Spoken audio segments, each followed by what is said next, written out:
Hello, everyone, and welcome back yet again to another episode of the Eljay Johnsen Show.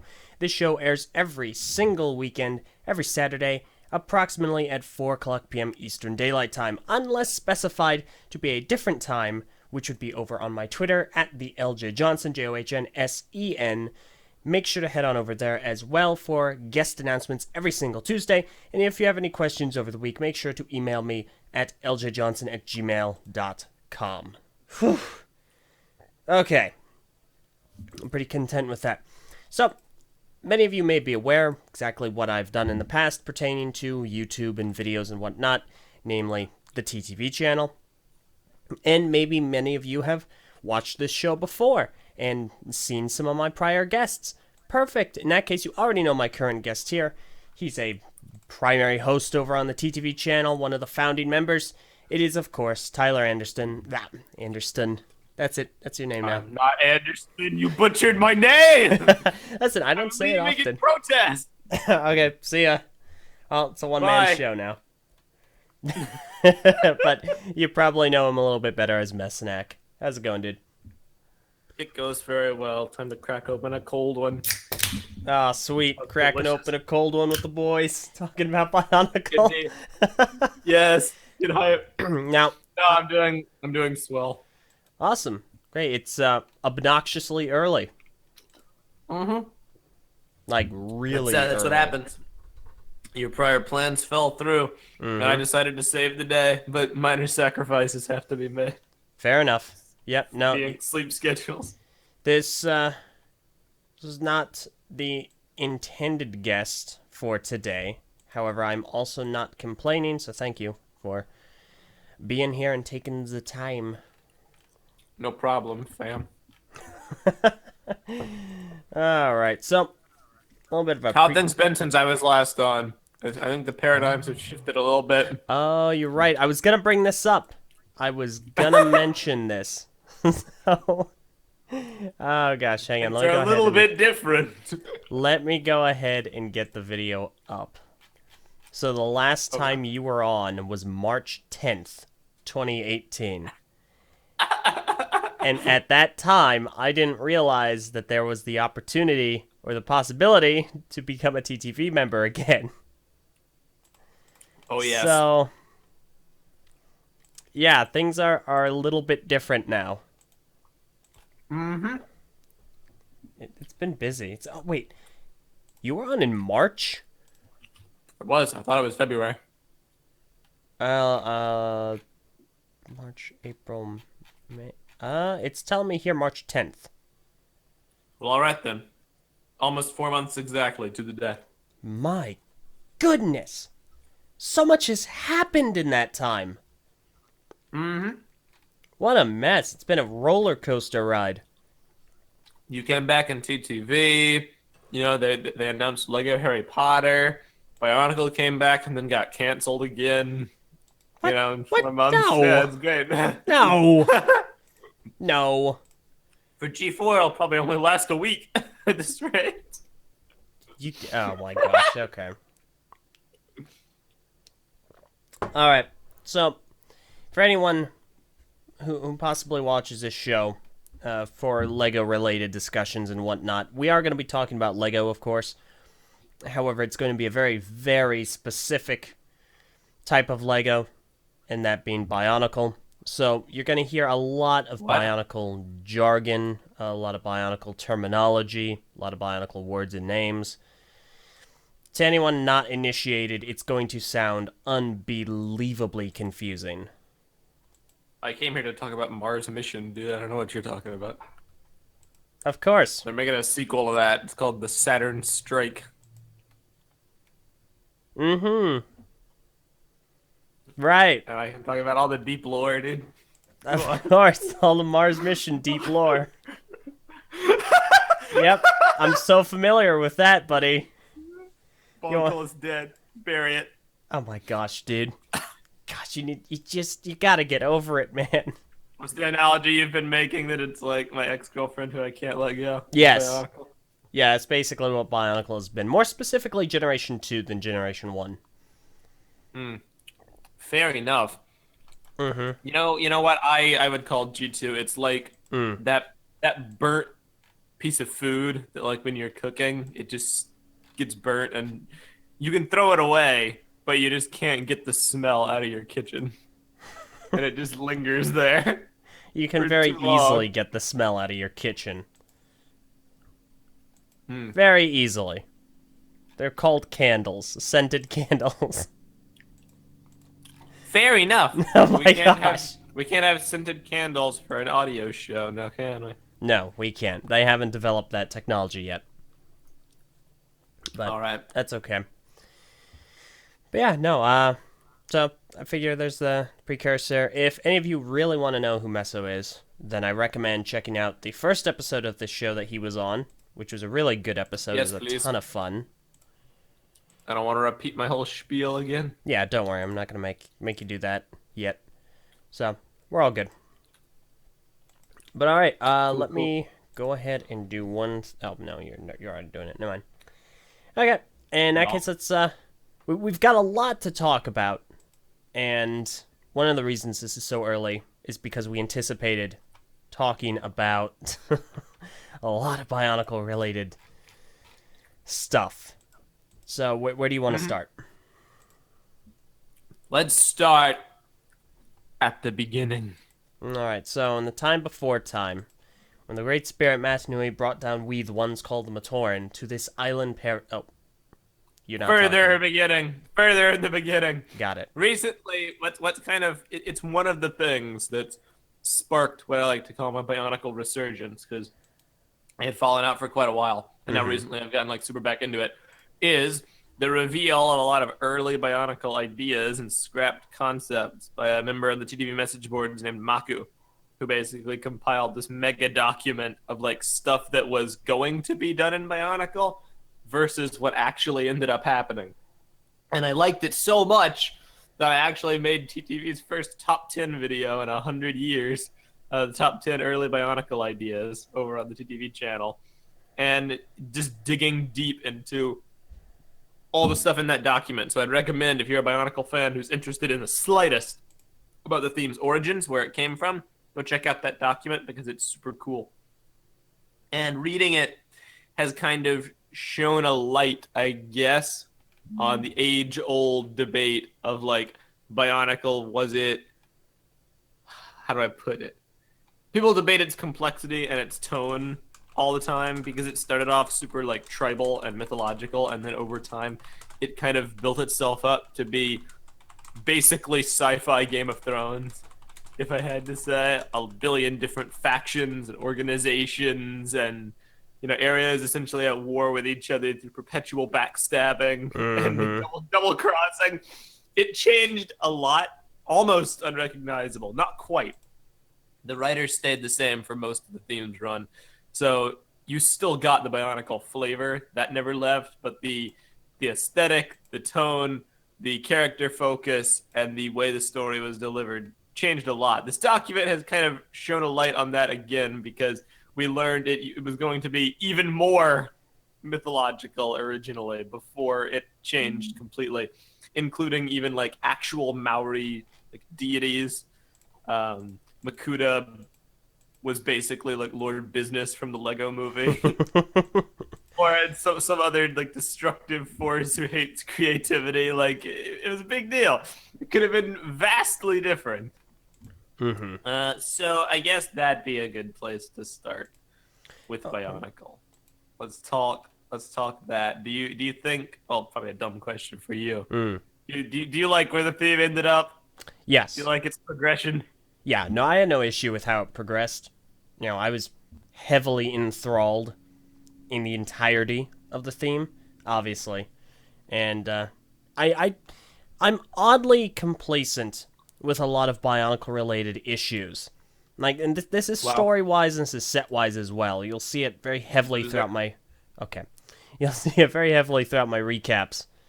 All my sets are stock. I don't modify them to any significant degree. I don't try and improve them, which is possible. It's very easy to do that in a lot of instances, but I don't. I keep them stock, same as they are, per the instructions. I decide, I follow the instructions or the box art when it comes to weapon placement and so on and so forth. And when it comes to story, I have very, very few complaints. The complaints that I do have, it's a short list. They're not major things, but we'll obviously get into that. Sounds like you're a pleb who doesn't know like critical thinking or quality standards. Holy guacamole, there was no holding back with that. My goodness, did you like Bionicle, Meso? Complacency is a disease, and I am the cure. Oh my goodness. What was that? What? A more dramatic catchphrase. Like, I have issues with Bionicle, don't get me wrong.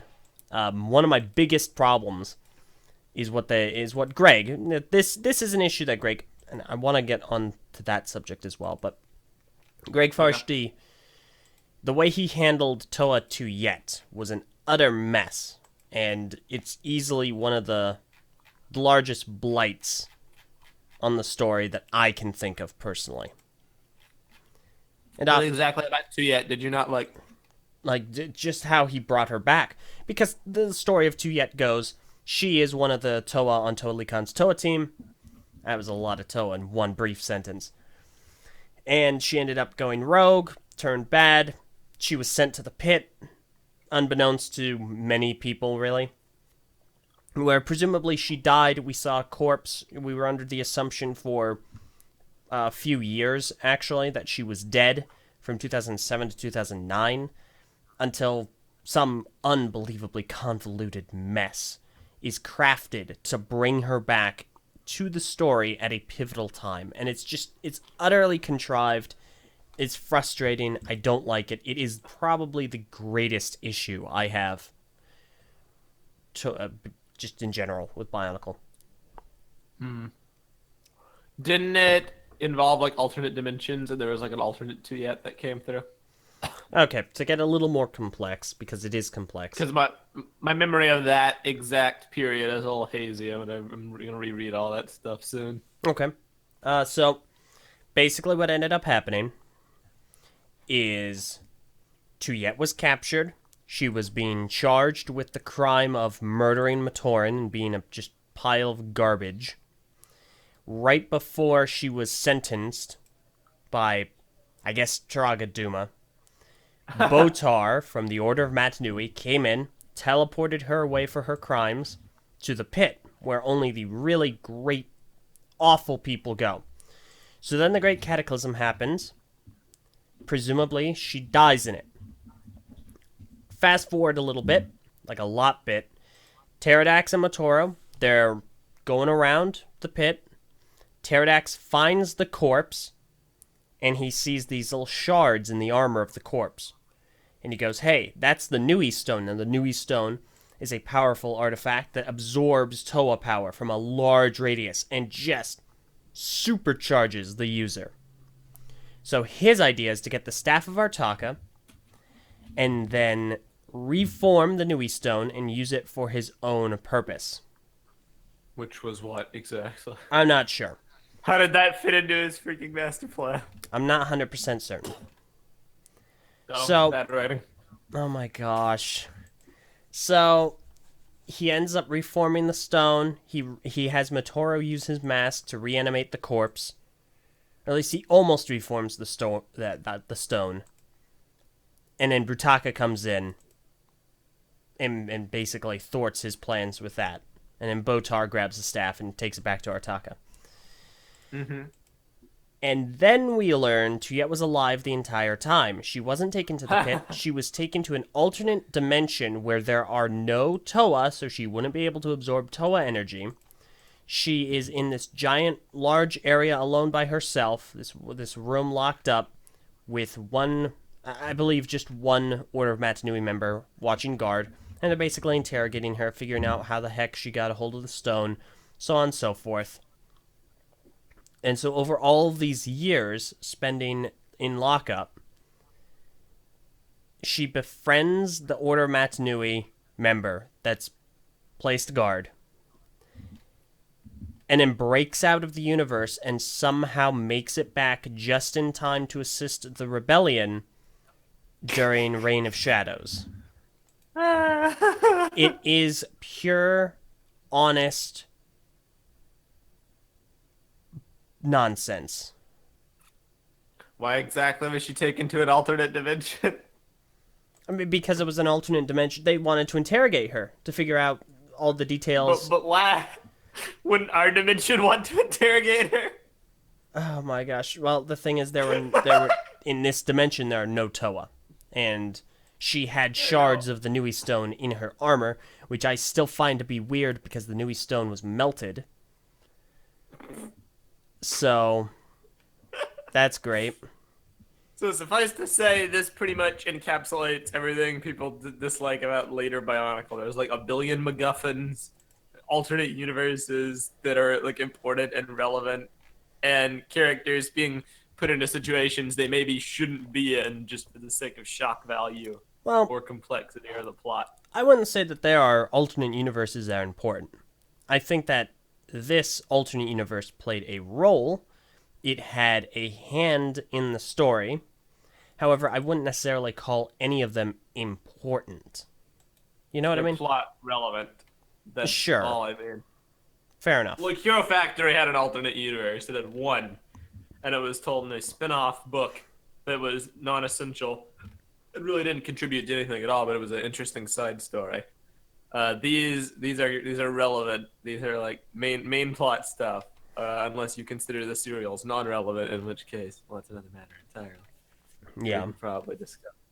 But spoiler alert, they're not, particularly in '07, because Oh they my interweave gosh. so much. Yeah, no, let me, I gotta go ahead and get that back up, and kind of illustrate the point of how awful the kind of progression went as time went on. Oh yeah, because recently I've been showing a friend of mine Bionicle for the first time. She's an Ninjago fan who never was into Bionicle. And we're like, hey, let's read Bionicle. Let's compare the two, cross check. And Eljay has been writing up the guides, the progression for how to read the Bionicle franchise, how to actually read it, because there's so many different mediums. There's so many different forms of the story.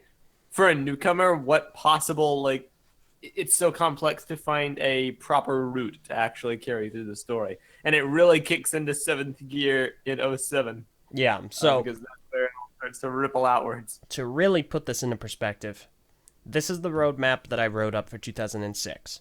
Start off with Bionicle Legends 1, which is a book. Then you go to comic number 1, comic 2. Then Legends 2, Legends 3, comic 3, Legends 4, comic 5, Legends 5. Pretty simple. Or you could flip the books in the comics if you want. They're completely interchangeable. Yeah. That's just a very linear path to go down. And that's how it is for most years. It's just book, comic, book. Occasionally, there's a graphic novel that you can read. Or a game like Monog. So that's 2006. The next year, 2007, the webcomic, which is comic 6, then Legend 6, then comic 7, comic 8, Legend 7, comic 9, The Many Deaths of Toa Yet, Into Darkness, chapters 1 through 4, the Toa Nuva blog, chapters 1 through 7, Dreams of Destruction, chapters 1 through 6, Into Darkness, chapter 5, Dreams of Destruction, chapter 7, Into the Darkness, chapters 6 through 9, Dreams of Destruction, chapters 8 through 10, Toa Nuva blog, chapters 8 through 10, Bionicle Legends 8, comic 10, comic 11. It is such an unbelievable pretzel that took me a long time to figure out how to formulate. It's just such a mess. And it's not even necessarily because serials exist. I don't think that serials existing necessarily make Bionicle a more complex story. It's when they interweave and connect to each other and just end in one chapter, start in another chapter. Hey, you need to read this chapter of this serial to understand what's going to happen in this chapter of this serial. They interconnect. I think that definitely makes it worse.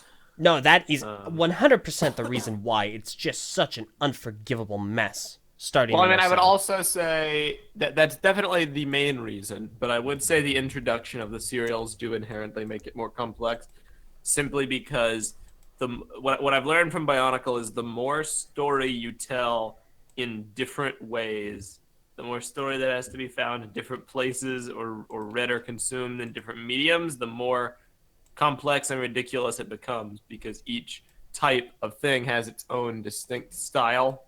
And like the serials, they are written by Greg, just like the books are written by Greg and the comics are written by Greg, but they're formatted differently because they were released chapter by chapter, and the chapters aren't that big, you know. And it was found on the website, and yeah, it's interweave, and eventually you just got to the point where there was 4 to 7 different story formats that you had to keep track of and figure out an order, and it just got completely ludicrous. I'm not a person who would ever say that Bionicle, was ridiculously complicated, because people who say that are the reason we got G2. But I do think there was a smidgen of merit, just a small grain of truth in that. Keep the story complexity, but tell it in less mediums, because kids can follow a complex story. Kids watch Marvel, and Marvel's an interconnected universe that there's gaps of like multiple years in between stories. But people could forget what happened in the last Marvel movie. They could be confused going into Infinity War. They could forget all the characters, etc., etc. But they don't, because it's consistent. If people really want to, they can go reread it. Bionicle should not have had, games, comics, movies, books, story serials, web animations, graphic novels that later were super relevant. Chapter, those young reader books like Takanuma's Journey or whatever. They should not have had all those different formats and had all of them be relevant. Keep it to like 3. Ideally a TV show and optional books, because is that? Thank you. But that's just my perspective. In a hypothetical Bionicle G3 or G4, it would just be, a TV show, chapter books, and maybe games chronicling the story in an interactive format, or telling a side story. Yeah. That's how I'd do it. I partially agree. I think that Bionicle, its biggest issue, and this has been acknowledged on several levels back when it got canceled in 2009, and then officially ended in 2010, there is a strong barrier for entry. Like, VAR obviously did his at least somewhat well-known autopsy about the matter as to why it got canceled, and there is an incredibly large barrier to entry when you want to get into the franchise. The consumer doesn't really understand any of it. And even as a kid, Nope. You might get a little exhausted, and you might just kind of fall out of things and be like, all right, this is a lot of upkeep. And it really I fell out is. around 2005. The moment they stated Metro Nui, I was confused that I was done. And then I came back when I saw the Paraka, and it was great. Oh, I'm sorry. I'm so sorry. Don't be sorry. They're the greatest ever. Yeah, greatest at Carry being the on. worst. Oh my god. But yeah, so there's obviously a lot. There are a lot of platforms that Bionicle was told, but I think that the main issue is that it all interwove, it connected in awkward ways, and it was a little difficult to follow, at least if you try to get into it now. Like, obviously enough, that list took a long time to formulate. If without that list, if I didn't know all the intricate, the intricacies, I guess that works. Yeah. Yeah. Then it would have been good luck. My solution would basically just be, read all the books, watch the movies when they're relevant. Well, Actually, no. John The said never easiest had solution movies. would be read all the books and keep the novelization. Don't watch the movies. Just read the books, because they have novelizations. That would be the easiest, quote unquote, solution. You'd miss out, but that's what I'd tell people who don't have a list. Yeah, no, I can understand. The novelization for Web of Shadows was way better than the novelization than the actual film. Oh yeah. as far as character development and whatnot went. So, Fair enough.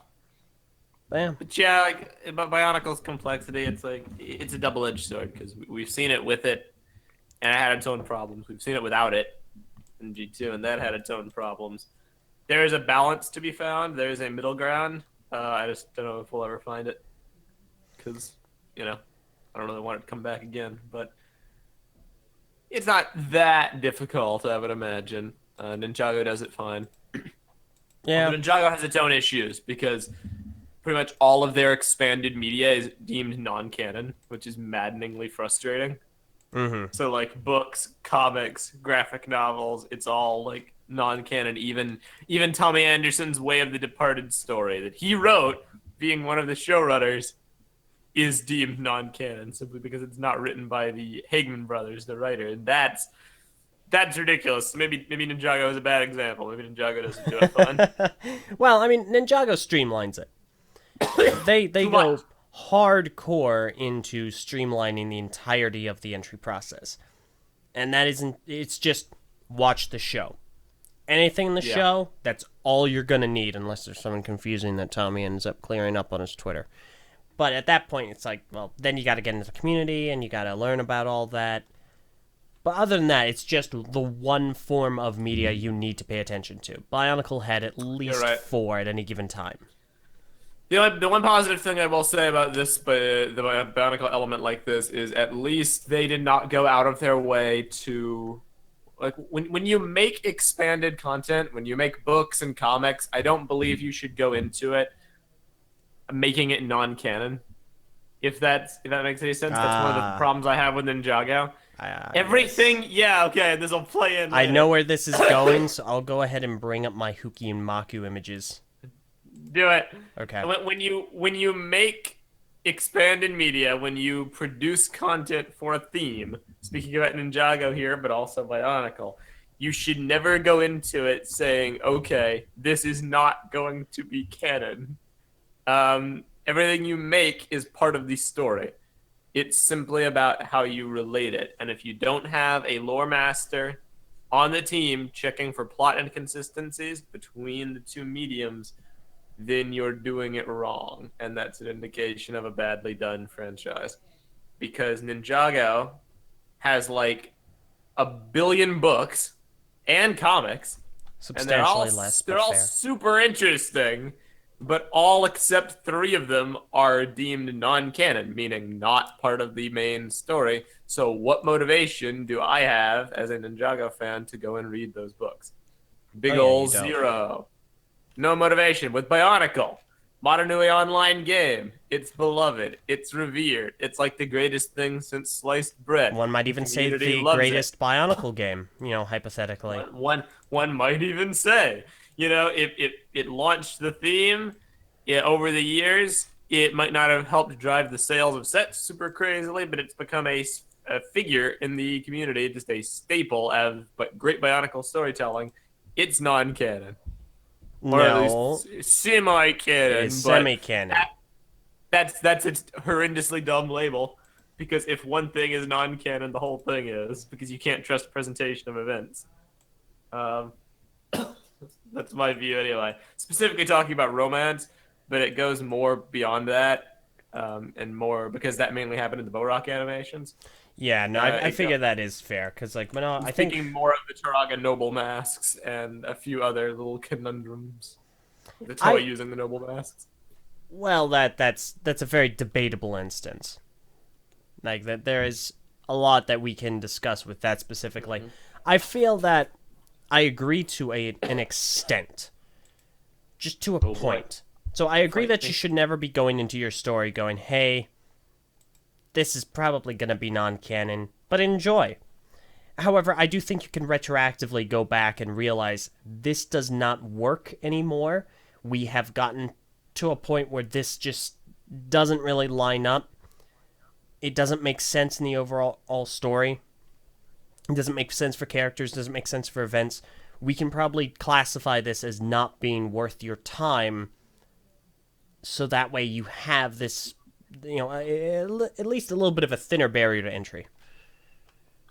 And that's fine when it's done properly. When the work was done first to try to prevent that outcome. I don't think Ninjago or Bionicle did that. No. Templar basically had complete free reign to make Menog with like barely any oversight. Yes. So it's no wonder that they put their own spin on it. And that's not like I'm hesitant to say, oh, that's Lego's fault. And then they later went and took away their hard work because I know that's like there's more to it than that. But I mean that's kind of what happened. It's not Like, even just that either. It's like we know that Menog was going to be a significant canon component because a lot of it references to and is based off of and has assets shared with the Legend of OG. Matanui. Yeah, that's the... And the Legend of Matanui was meant to be the connecting item throughout the entirety of the year. You were supposed to get snippets of the Toa in the comics, you were supposed to get snippets of the Toa in Menog, and then you were supposed to play them and see how they all got together and how they got their masks in the Legend of Matanui, which was supposed to be fully canon. In that, you have all the Traga, you have all the Matoni, you have all the Toa dancing after a great victory. Wait. You love the Takara. Yeah. And you have them getting their Noble Kanohi. Now, the reason we're bringing up the Noble Kanohi is because not initially. There's a little bit of debate as to whether or not the Toa actually got the Noble. So, in the Bionicle story, during 2001, the Toa landed on the island of Matanui, and they were basically told, okay, listen, you have to find 6 masks. You have your mask, the one that you washed up with. You have to find 5 more. Those are the other great masks. And then at the end, you'd get a golden mask. However, some media shows them as also getting an additional 6 masks for a grand total, not including the one that they already have, grand total of 11 total Kanohi. Now, Greg is quoted as saying, as far as he was concerned with the comics that he was asked to write, that wouldn't have fit in. In addition, he was a little uncertain as to what would happen if one of the Toa needed to call upon a Kanohi mask that one of the Turaga was wearing. Well, what would happen? Would Vakama just no longer have a mask? So he tried very hard to avoid the Toa using noble masks. Now, this does not, to me, suggest that they didn't have them, because we've been told that they were a thing on the island. They are a canon part of the story. It's just they're duplicates, they're extras. So, Bad writing. Yeah, that's that. Yeah. Mid Blue says I have a lot of lags, and I agree. From what I see on the stream, it's been lagging. All right, I mean, I'll see what I can do. Which is lower the bit rate a bit. I've been lowering it. So we're gonna go ahead to 1200. Yeah. Oh god. Oh yeah. No, trust me. Rip audio. It'll just cut around a little bit. But I think the biggest instance of this phenomenon about expanded material being decanonized or whatnot, or at least having this gray area, is Star Wars. Star Wars is the worst thing that happened in this realm because it built up this like almost 20-year long, I could be wrong on that date, expanded media backlog, like comics and books and games, Knights of the Old Republic, all those books I never read. And then they all in 2014 just got clean swept to be non-canon in order for them to make the new movies. They were like, we have to keep a consistent storyline, and then it was all just destroyed in one fell swoop. That was horrible. That hasn't happened yet to Lego theme. Bionicle's entirely canon, except for like these few small frustrating instances. And then Jago, at least they're honest about it from the word go. Yeah. It's just frustrating to me, especially when you run into stuff like the love is canon / isn't canon debate. Which is kind of where this is sourced from. Okay, yeah. So you and I had a discussion about this where the ending basically amounted to, wait, I agree with you. wait, I agree with you. So we basically had a conversation about how we agree? Yep. Yeah. Essentially, we thought it was a debate, but we agree mostly. I think just very slightly in terms of interpretations. We disagree. Yeah. But go ahead. Okay, so to sum this up, love being canon is a long-standing debate in the Bionicle community. The gist of it is romantic love in the Matoran universe isn't a thing. It's just not. It's been stated it's not a thing. It's not a canon aspect of their lives. They have no need for romantic love in the Matoran universe. No need for reproduction. No need for courtship. No need for any of it. They don't marry. That's it. Plain, pure, and simple.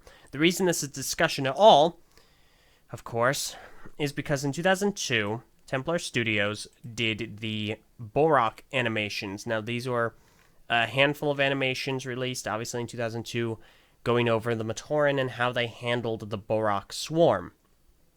An invasion. Very strongly shipped Huki and Maku and Jala and Holly. Yes. Pretty much. Strongly. Strongly, to the point where there's a scene of Huki and Maku holding hands under a starlit sky. As they sit alone, holding hands, looking at each other, their masks blushing, they lean in to swoosh masks, and then all of a sudden, Jala just ruins the moment. So Freaking funny to this day. it's a really funny scene. That's not canon. That makes the Borock, and stuff like this is hinted in Monog. It's not a very heavy part of Plushies. it. Yeah, that's the plushies. But this is really where it stems. And because of this, a lot of people thought, oh, okay, so they love each other. Well, the problem is that little animation, that little snippet, was completely devised by Templar. It had no input from the LEGO story team. It had no input from anyone related to canonicity or working on the Bionicle story itself. It was entirely on Templar. It's not a cleared canon component ever. Mm-hmm. But that's where this whole debate starts. And I would say, this is one of those instances. I don't believe any proof or any evidence exists to say that there is a rule in the original story Bible that says that love cannot be felt by Matoran or Toa. I think it was a case where that was put in later on because of Monog, because of the Borock Animations. Greg Farshti's story team, whoever, was like, yeah, this isn't happening. Now, when you say Greg Farshti's story team, whoever specifically it is, because we had a debate about that part doesn't really matter to me. Greg Farshti takes the laurels, so he also takes the blame, even if it wasn't necessarily all his fault. To be fair, it's an important clarification people have to understand. Greg was never a head of the story team. He was a member of the story team from 2001 to 2005. The head of the Bionicle story team was Bob Thompson. Greg did not take over in official capacity after Bob Thompson left in 2005. He's just a member of the story team. That's it. I'll continue. Yeah, and then it gets even worse. If it was just like Monog, I could forgive it. But it's not. It's the freaking movies as well. Okay. All three of them. All three of the movies. Yes. Except Legend Reborn. The fourth one's fine. Yeah. Ironically, the only one that actually has love doesn't have love in the movie. I know, right? Yeah, and it's funny too. It is officially canon. If you like to pair Matsui and Kina together, that's a canon thing. That's Kina really likes Matsui to that extent. Indeed. Obviously, Matsui doesn't care. He's Matsui. He has more important things to worry about. But feels bad. But he cares, just doesn't not in the same way. Yeah, it's I like you, Kina, as a friend, and then he dissolves. The ultimate god robot friend zone. But yeah, so no, wait, no. Since it happened at the end of Bionicle, she was end zoned. Oh! Yeah, Masculite really goes all in on Jala and Holly, like to a massive degree. Legend of Metronui has Vakama and sorry, not Vakama, Nokama and Matau, and then Web of Shadows has Urdaka and Sidorak. And there's lines in each one that like very clearly signify it. Like Holly and Jala were like high key flirting. Matau literally says something like, "We should go on a romantic drive, Arrive drive, Nakama," something like that. And he like actually says the word romantic, which I find hilarious because later Greg Forshee made a novelization for Legends of Metronui and kept that in. To which I give heavy raised eyebrows. He does comment on it. Now I agree. I have heavy raised eyebrows as well. And I believe Greg has even said, it's like, oh no, that's non-canon. However, at the same time, he also said, well, Matau likes to flirt. That doesn't necessarily mean he understands it. Understands romantic love. What? And that... Hold on. Misspoke. Relax. Calm down. No, he said Matau likes to flirt, but that doesn't mean that he feels romantic love. That's what he said. Paraphrasing, of course. It's just as dumb. Find me the direct quote from this. That is gonna take way too long, dude. Do it after this. We'll do it on addendum the next time that I'm on. Because Fair. That's like saying Matau likes to eat food. That doesn't mean he understands hunger. It's like, then why is he eating? If he doesn't understand romance, then why is he flirting? That's what that is. See, at the same time, it's if like... it was just like teasing banter, you can do that between friends. But he used the word romantic. How does he know what that is? Okay, to be perfectly fair, I don't want to get caught up on the intricacies of the language used. I do. I do not. We're gonna get into a heavy semantic debate. That's like saying it's not semantics. It's a story. No, it will get into semantics if we start going. All right, well, Liwa said he loves living. Does that mean he wants to marry life? It's like we're gonna start. No, because love has other connotations besides romance. Romance does not have any other connotation besides romance. The thing is, to give a little bit of context, the writers for Mask of Light, and I'll get the other movie as well. The writers for Mask of Light were Henry Gilroy, Tracy Berna, and Bob Thompson. The writers for Legends of Metronui were Henry Gilroy, Greg Klein, and Thomas Pugsley. And the writers for... No. I didn't want to click on the Legend Reborn. Web of Shadows were Henry Gilroy, Brent Matthews, and Bob Thompson. Greg Forshee himself is not a part of these writings. He does the novelizations, and I would like to just say right now, Web of Shadows novelization is a better book than the movie is a movie.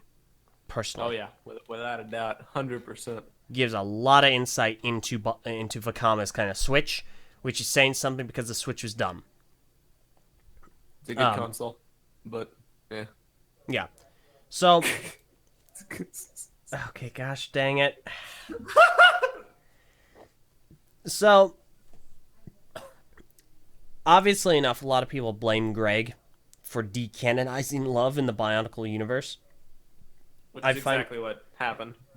And this is really where the debate heavily comes in, because I don't think we agree on the core, but there's a semantic debate to be had. Yes. Now, full disclosure, I hate semantic debates. I hate them with the burning passion of a million suns. They have been ruined for me. I cannot stand them. If people can't get their small details right, how could they be trusted to get their big details right? They're just so frustrating to have these discussions. It's just... But the basis is, I don't think Greg went back and actively retconned Love being canon in the Matorn universe Literally a retcon, but go on. because I don't think it was a thing to begin with. Period. It was a thing to begin with, but go on. Well, it wasn't a thing to begin with because the LEGO story team never implemented it. Templar implemented it to start off with, and then outside writers implemented it in the films. Now, there is an argument... Was Menog put on the Bionicle website? It was put on the Bionicle website. It was endorsed by LEGO. I understand it was endorsed by LEGO. That does not immediately... What this comes back to, well, do you consider everything canon? I think until proven otherwise, yes. I think You every believe piece of story is created, except for Ninjago, which You can't say except for Ninjago. It's either canon or it isn't. Period. Nope, disagree. I think you could make a change in ideology based on the mistakes of your predecessor, which I think is what they did with Ninjago. Okay, so then But with is there room for Bionicle, semi-canon? unless you find me a quote proving that there was a quote in the story Bible saying that love does not exist from the beginning, then I will die on the stake and say that, like, Bionicle was... Everything was planned to be canon to start with. Or at the very least, LEGO did not commission Menog with the intent of it being non-canon. It was a piece of the story alongside their planned '01 movie and Legend of Mana Nui that was going to come together to tell the full story. Both those fell through. Menog was the only thing left.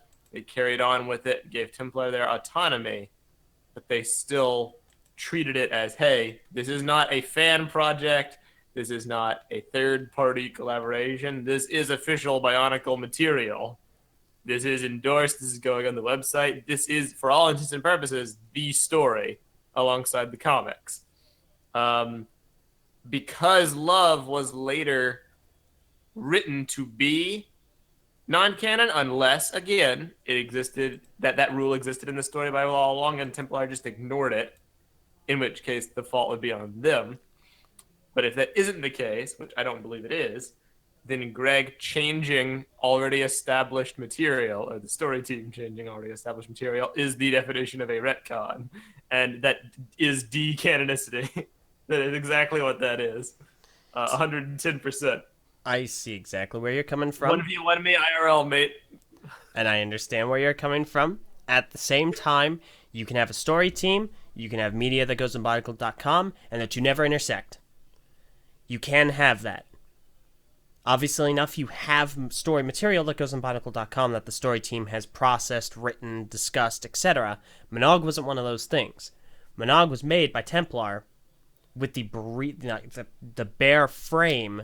The story team didn't sign off on it, so it was put on Bionicles.com. The story team doesn't put this on Bionicles.com. They just figure out the story. Mm-hmm. And so at that time, while I get what you're saying, that it wasn't explicitly stated to be, nope, not a zilch in the Story Bible. Story Bible is a framework. It's not an end-all, be-all.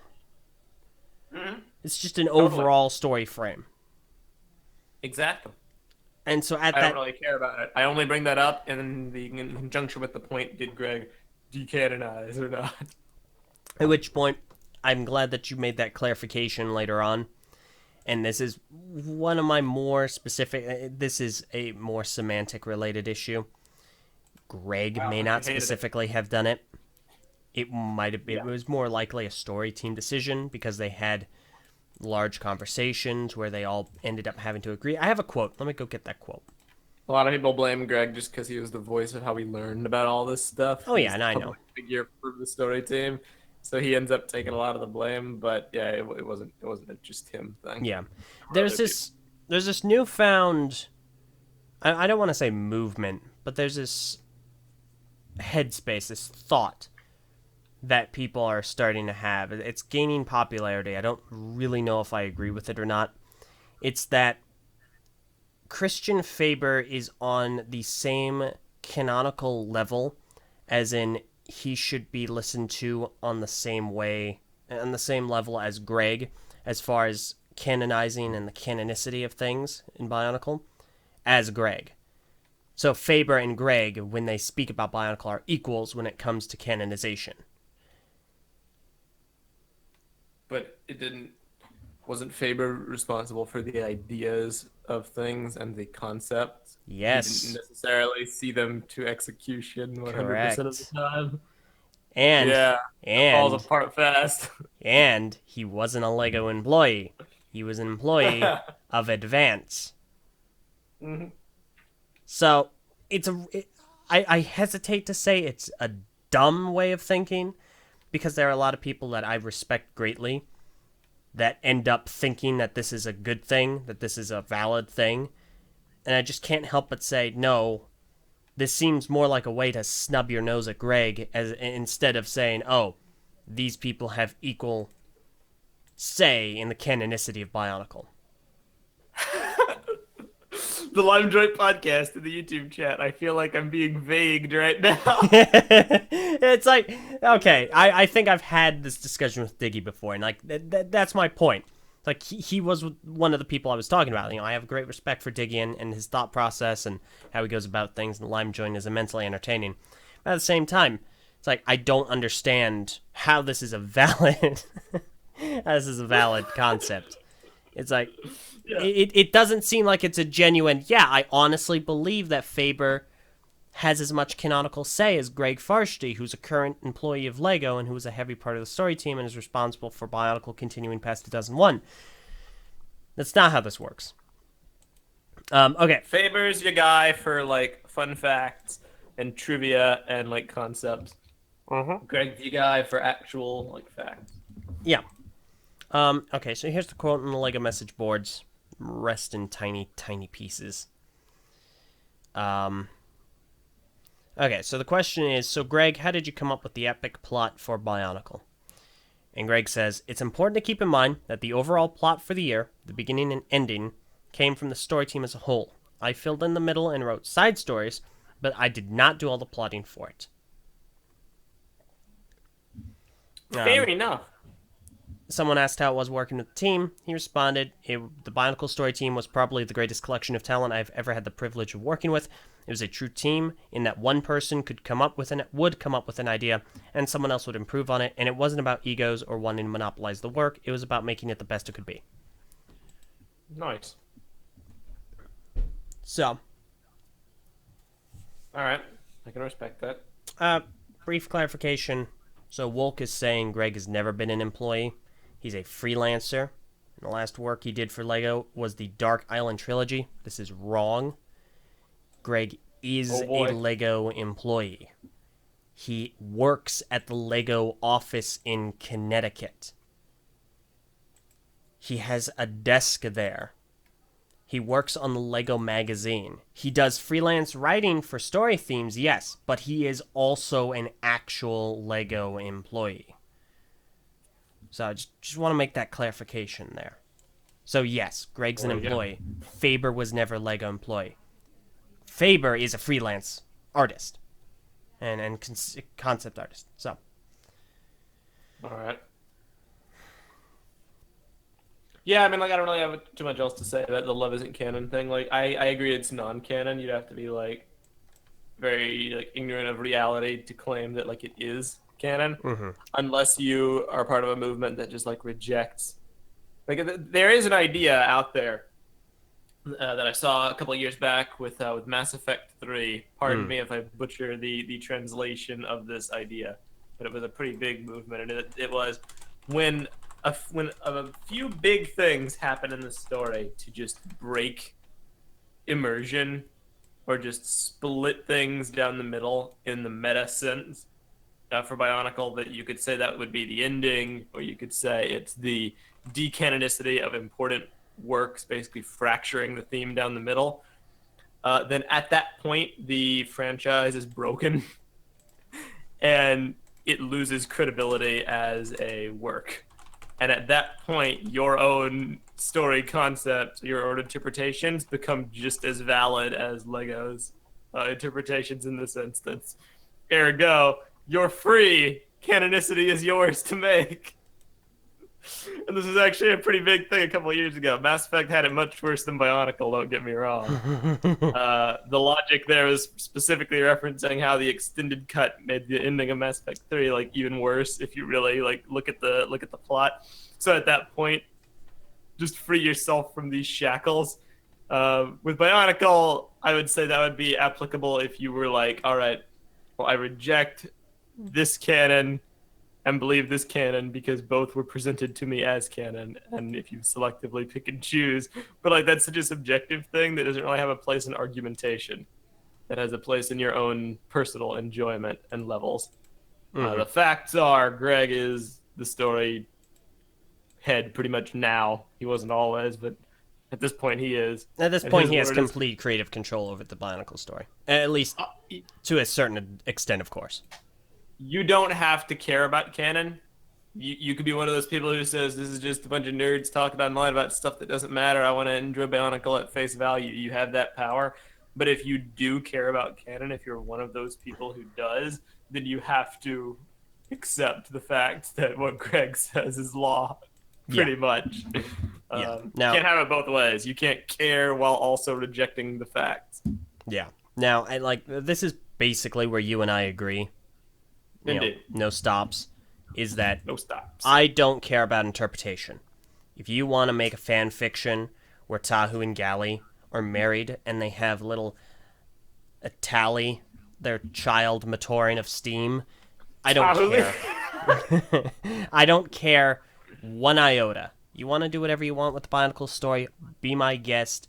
It doesn't affect my enjoyment of it. It doesn't affect it all matters. The only thing that really matters is how you want to enjoy Bionicle. I choose to enjoy it as it was presented by Lego, and as per that, how Greg has kind of molded and shaped the entire discussion and the landscape and the story and what have you. So I accept anything that Greg has said is canon as canon, even if I do disagree with some of it. Aforementioned Tuyet issue.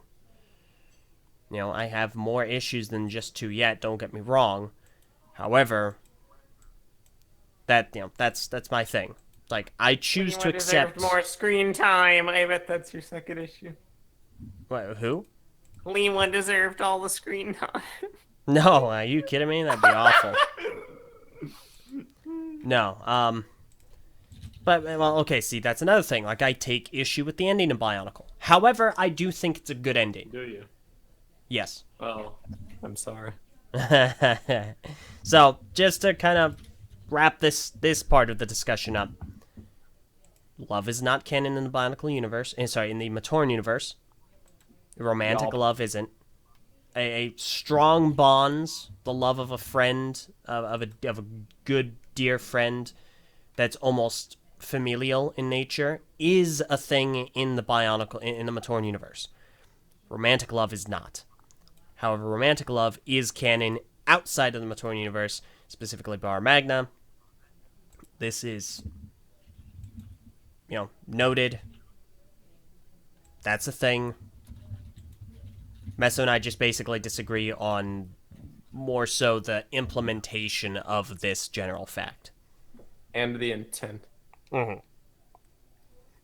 Because I think it's perfectly reasonable to assume that the official content you see on official channels is officially part of the story.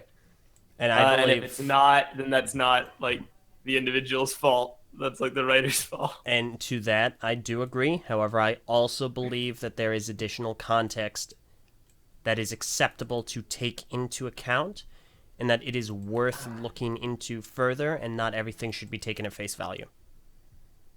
All right. So. Right. Fair enough. Okay. So that's actually, did you want to talk about the ending of Bionicle? The endings of Bionicle, I guess you. Oh, I'd love to. Okay. But I fear that might go on for 100 years. We got about another hour left. The ending of Bionic. Oh boy. Suffice to say, I do not like it. I recently skimmed through Journey's End, the book, again, and I'll admit that the way Journey's End was handled was fairly good. all things considered, like having the entire story be in one book, I feel was definitely a good idea, and I liked Greg's interpretation of how he wrote the ending as far as Motonui's characterization, Tahu and Takanuva actually doing things. It was cool. It was way better than the comics, Motonui's saga, whatever, but that kind of goes without saying, because you can actually focus on the characters and whatnot. So I will agree going into it, considering the abrupt cancellation and having to consolidate, years of story down into one kind of compressed narrative. I think they did about as good as they could do. And it was a passable ending. But on a technical level, I think it's like a dumpster fire. If you actually break it down and like analyze the ending itself, if you're one of those people who cares about like plot structure and whatnot, it really like doesn't hold up. Case in point, I'm gonna just actually say this on air. I know you've heard it like 3 times behind the scenes.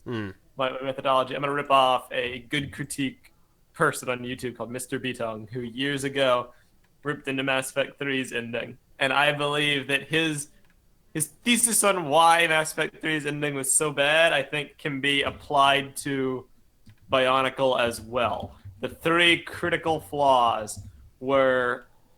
Oh my god, I'm only gonna remember 2. I'm gonna make a mockery out of my own. I've done this before. I've done like when I came back to TTV, like there were 3 things I needed to mention, and I forgot one of them. Oh my god! Like the 3 things were the show isn't ending. I'm an actual host, and it's not a joke. Wow, that is funny. Okay, I remember it now. The 3 critical failings of Bionicle G1's ending were its genre, its character focus, and its abandonment of the central conflict.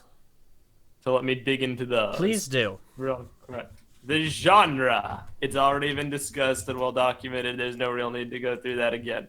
It's Bionicles Progression, not just for its ending, but the theme as a whole. Basically going from very tribal, mythological influences, heavy like Maori, Polynesian interpretations, aesthetics, etc., and over time, partially because of the Maori threatening legal action, but also simply just because of the direction the story took, those elements began to get marginalized more and more, to the point where final Bionicle ended up like basically having none of it anymore, except the characters' names, and it completely progressed into full-on sci-fi. A lot of technology, a lot of crazy, complicated like terms, many different factions, a billion different species, secret organizations within secret organizations, and backstabs and double crosses and alternate universes, and a billion different MacGuffins and all this insane stuff. And by the ending of Bionicle, it was like almost unrecognizable. You had these 2 giant robot machines essentially playing Rock'em Sock'em Robots, while everyone on the planet below did inconsequential stuff, until a new MacGuffin was introduced out of nowhere and like was the key to saving the day. It's horrendous. But that's not a problem strictly with the ending, more so the progression of the theme. It just culminates in the ending with its genre. As far as character focus, I think this is probably the cardinal sin. If I had to say, like, what did the ending really do wrong, it would be this one. This is the one I would just kind of die on the hill for, because what I mean by character focus is the protagonists of Bionicle. It had really 2 groups. It had the Toa Nuva, and then it had the Toa Anika. Both got... The Nuva obviously got more screen time, but I'd say, like, as far as the way the years were split up, it's roughly, I count the Anika as not equal, but they're up there as far as like main characters are concerned. They're basically the equivalent of the Ninjago like supplemental cast. If the ninja are the main characters, then Dareth and Misako and Wu and Ronin and like Skylar, they're the Anika, if that makes any sense to use a Ninjago analogy. And then the Telemetry were kind of floating around in there. They got focused, but it's in a prequel, so the Turaga can't really do much in the They were more story. supplemental than anything else. I forgive them for not being in there. They were the elemental masters. Yeah, pretty much. So Bionicle had 12 main characters, with Takanuva kind of floating in the middle, occupying a space kind of belonging to both of them, because he used to be a Matoran, and we knew him as a Matoran for 3 years as part of that group, and then he became the Toa, but didn't really interact with the Toa Nuva that much until 2008. Like, he was gone from the story for 2 years, only to pop up again in 06 and mainly interact with the Anika before they became Toa. Mm-hmm. So he's kind of weird, but Takanuva was billed as almost the main character in the early days, because he was the protagonist of Menog, but now that's been reduced to like semi-canon, so that doesn't really matter all that much. Oh, come on. It's one. It's He literally was the it's like protagonist of Mask of Light, but now two that's been reduced to things. semi-canon, so that doesn't really matter all that Oh much. my gosh. You see what I mean? No, So, like, no. I You're guess taking he- this I to a guess he's far not extreme. main It's like select things aren't a part of it, but that doesn't invalidate the entirety of it. Why not, dude? If this is wrong, why can't all of it be wrong? It's because the reason that these select things don't work and they're deemed non-canon. Semi-canon is just a way of saying, listen, there are certain things you need to take with a grain of salt in any given media. And that's it. That's simply it. It's just... If I'm watching my media, if I'm watching my movie with a storytelling checkbox marking off what is real and what isn't real, then they're doing it wrong. Sure, that's perfectly fine. However, we have context. We know. It's like anyone is going to get this context from this point on. If you want to get We into only Bionicle, know if we're part of the meta, which you seem to hate with a passion. But I pray to the meta. No. I don't hate the meta. I hate the weaponization of the meta to be used as a club to beat people with. Are you not doing that exact same thing by following this rule of canon? I'm not beating people over the head with it. No. You are.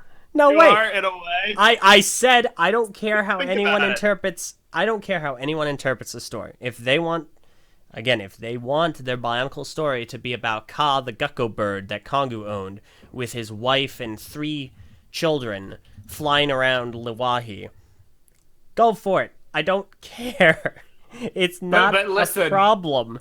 That being riddle me said, this. I Just- choose to interpret it how it's been presented by Lego and with context. Yeah, it's fine. That's all and good. That's not what we're discussing. Just riddle me this. Go to for go it. back to love. If you were a Bionicle fan who did not follow the community, would you ever know that love isn't canon? No, I'm not debating that. Was it ever stated in that itself? You only know that, and you only have that as a weapon to use in arguments against people because of the meta. Goodness. Praise-based holy meta. So you are become your worst enemy. Listen, I am discussing when it comes to conversations about what is and is not considered canon, then yes, the additional meta context is important to be acknowledged. That being said, I do not care how anyone interprets the Bionicle story. I just I feel like you choose should probably to... say this. If anyone out there in the audience doesn't know what we mean by meta, it's basically like the meta narrative. I mean that like whatever exists outside of in-universe story. So that means like any info gleaned from the show's creators on Twitter or boards or development diaries, documentaries, behind-the-scenes videos, or even something as simple as the thought process that was in someone's head when they were designing such a thing, or behind-the-scenes turmoil at a development studio leading to rewrites or cancellations or whatever. All of that stuff is part of the meta, quote unquote, and it can inform the story. And I love the meta because I find it very interesting. Anything I follow, any media, any storytelling format whatsoever, I deconstruct it to where eventually I just stop caring about in-universe and I just start caring about out-of-universe. Which is a It's just complete the core- juxtaposition to our current conversation and stance. Yeah, I know. It's pretty interesting. You only care about what you were presented. My I can goodness. be devil's advocate, dude. Come on. Oh, I hate this. I hate the devil's advocate nonsense. It's the worst. It's fine when it's not overused. Yeah, when it's not Seeing overused. Both sides can be interesting. Yeah, okay. Anyway, going back to my point about character focus. Yeah, let's I do derailed that. off of. I documented the genre with character-focused Bionicle had like 12 main characters, and 2 of them were present for the ending, pretty much. To be fair to the writers, it was Tahoe and Takanuva. If there was anyone who needed to be there, they were there. They were doing things, and they were active roles in the story. But they had to be balanced aside the Bara Magna cast, who this is more of a fault of the meta, because the theme got canceled so early on. The Bara Magna cast wasn't really fleshed out as well as they could have been. They were planned for more years of story with them, to where by the point that they eventually intersected, because I think a very similar plot was going to happen for Bionicle eventually, with Makuta coming to Bara Magna or some form thereof. The Toa would have met the Glatorian eventually, basically. It's just by that point there would have been more character focus on them, to where they would have been just as much Bionicle main characters as the Toa. As it stands, they weren't. And Tahoe and Takanuva had to share screen time with Gresh and Akar and Kina, whereas pretty much all of the other Toa were either marginalized to the point of irrelevancy, like the other Toamata, or just not in the story at all, like the Toa Anika, reduced to being mind-controlled by the gold-skinned being in story serials. So that's just kind of one of those problems. Bionicle had too much of a bloated cast by the end, to where in order to not abandon the Bara Magna characters they'd tried to set up in 09, they needed to marginalize the characters that we grew up with in the Matoran universe, leading to kind of a disjointed thing. If you told me who is Bionicle's main character, I honestly couldn't tell you. He doesn't have one. Everyone's screen time is split up. You can say from the meta it would be Tahoe, because he's always the one in promotional material. But is that actually the case? I mean, no, you can make a pretty solid story argument for Tahoe.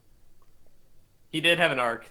That much is true. He had a massive arc. His importance is unparalleled in the Bionicle story.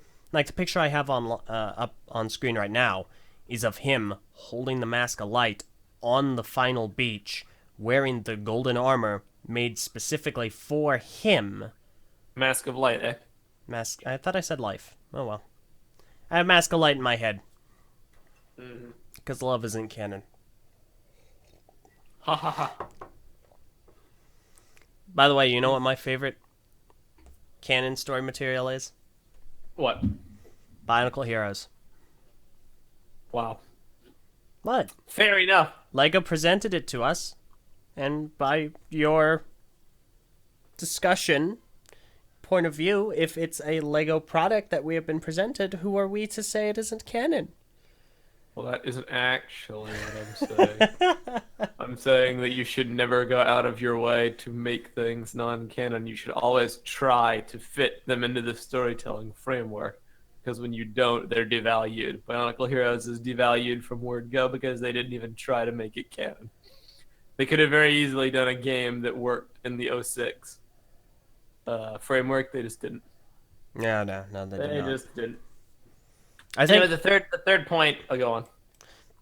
No, I want to check because I have a smidgen of curiosity where Vinog stands. Excuse me. Okay. I have a great comment by the Lego Brony. At least we know G1 and G2 are connected because of Brutaga. Meso, don't do this. Yes. Don't do it. It's a great comment though, and it's true. He's no. Meso, you need to relax. That's true, dude. Calm Brutaga down. pull a Kimu through a portal and oh my gosh, you got him started. Just get killed by someone in the Matoran universe. Okay. Got it, buddy. So good. But yeah, no, I. Dylan Tam. So it's free the band, kid. Well, is it? You tell us. Well, it was presented to us by LEGO. I'm only using the media the developers presenting me. And they present. Oh my gosh, I hate everything you just said there. I mean, I don't know. What about Vanog? You were looking up Vanog. Oh yeah, it's semi-canon. Fair enough. Because aspects of it are actual story material, like goodness, what are they called? The Burnak, the Burnak and the Nectan. Yeah. All right. And that's Fair my enough. thing. It's like, I think that it's perfectly fine, and we're going back to this. I think it's perfectly fine to go back and say this doesn't fit anymore. Like, from an in-story perspective, romantic love in the Matorn universe does not make any sense. Like, you can make an argument for it making the story better, which I've heard. I don't necessarily agree with it, but I've heard it before. But at that same time, like, from a very metaphysical level, the Matoran, it just does not work for them. Can they learn it? Certainly possible. Greg's been open to the idea before. Is it something necessary for them to function as a society when they can literally just make more of their kind with a machine? Yes. I mean, like, obviously, like, in the real world, like, reproduction is the end goal, but, like, I don't think that... I think you can still feel love towards people, like, romantic love, without that being present. Like, it's just an emotion like any other. And Bionicle characters feel emotions. If I was just reading the books, they're like people. They're not overtly robotic. They have emotions like people do. I don't get why like this is such a stickler of a point. Unless you follow the meta and you realize, oh, it's just because the writers didn't think that boys would be into romance, and that's the reason. And that reason I can believe. I think it's stupid because romance can be a part of your story without actually being a part of your story. All Greg had to say was like, all right, Templar made it a focus. I'm not ever interested in writing romance in Bionicle, so you won't see any of that from me. And boom, there we go. And I totally understand that. Marginalized, and it also doesn't take over the plot. At the same time, I feel that even still, from a story perspective, I don't want my computer to find another computer and say, I love you, other computer. Well, it's because you hate robots. Well, it's because I acknowledge robots aren't sentient. They don't live like, living creatures do. They're machines. And when the robot uprising happens, and Skynet does take over the world, and use you as a battery for their life source, I will be busy fighting the good fight, acknowledging them as simply machines meant to be destroyed, and just going on a massive rampage while you get the life sucked out of you. You sound like Mac from Agents of S.H.I.E.L.D. I bet you have a provision in your life insurance for death by robot. I really hope so. Like, if I get crushed by a box-making machine, I really want the insurance to kick in. But... Yes. Two great comments. Number one from Mr. Lego Lover 55. The lore on Bionicle Heroes is amazing. It really captures the struggles of the Toy and Anika, the Paraka, Borock, Vizorak, Rockshi, Dark Hunters, Axon, Protaka, and Sidorak, who isn't dead. Mm-hmm. Yeah. So see, that's my thing. You can make something that is immediately non-canon. You can go into it. You can. With the intention. I never said you couldn't. It's been documented in both Bionicle and Ninjago. That's the case. I just think that sucks. I understand. It's badly done. What happened with Noggin on the movies is like less bad than that, but still bad in a different way. I understand. And it's also, Mid Blue says by the Bionicle story, you guys mean the Awakening Motonui arc. And yes, when I'm talking about like the central conflict, the characters, the genre, etc., I'm talking about how Bionicle was established for those 8 years and how it was flipped on its head in the last year and a half. Yes, that is indeed. Mm-hmm. But I mean, at some point it was going to flip. Like, at some point they were going to succeed in what they were doing, and it would have had to have changed naturally. I know. But the only reason this is a problem is because, well, the genre is a problem that couldn't really be fixed. Bionicle just wasn't consistent, but the character focus could have very easily been fixed if Bionicle just didn't get canceled when it was.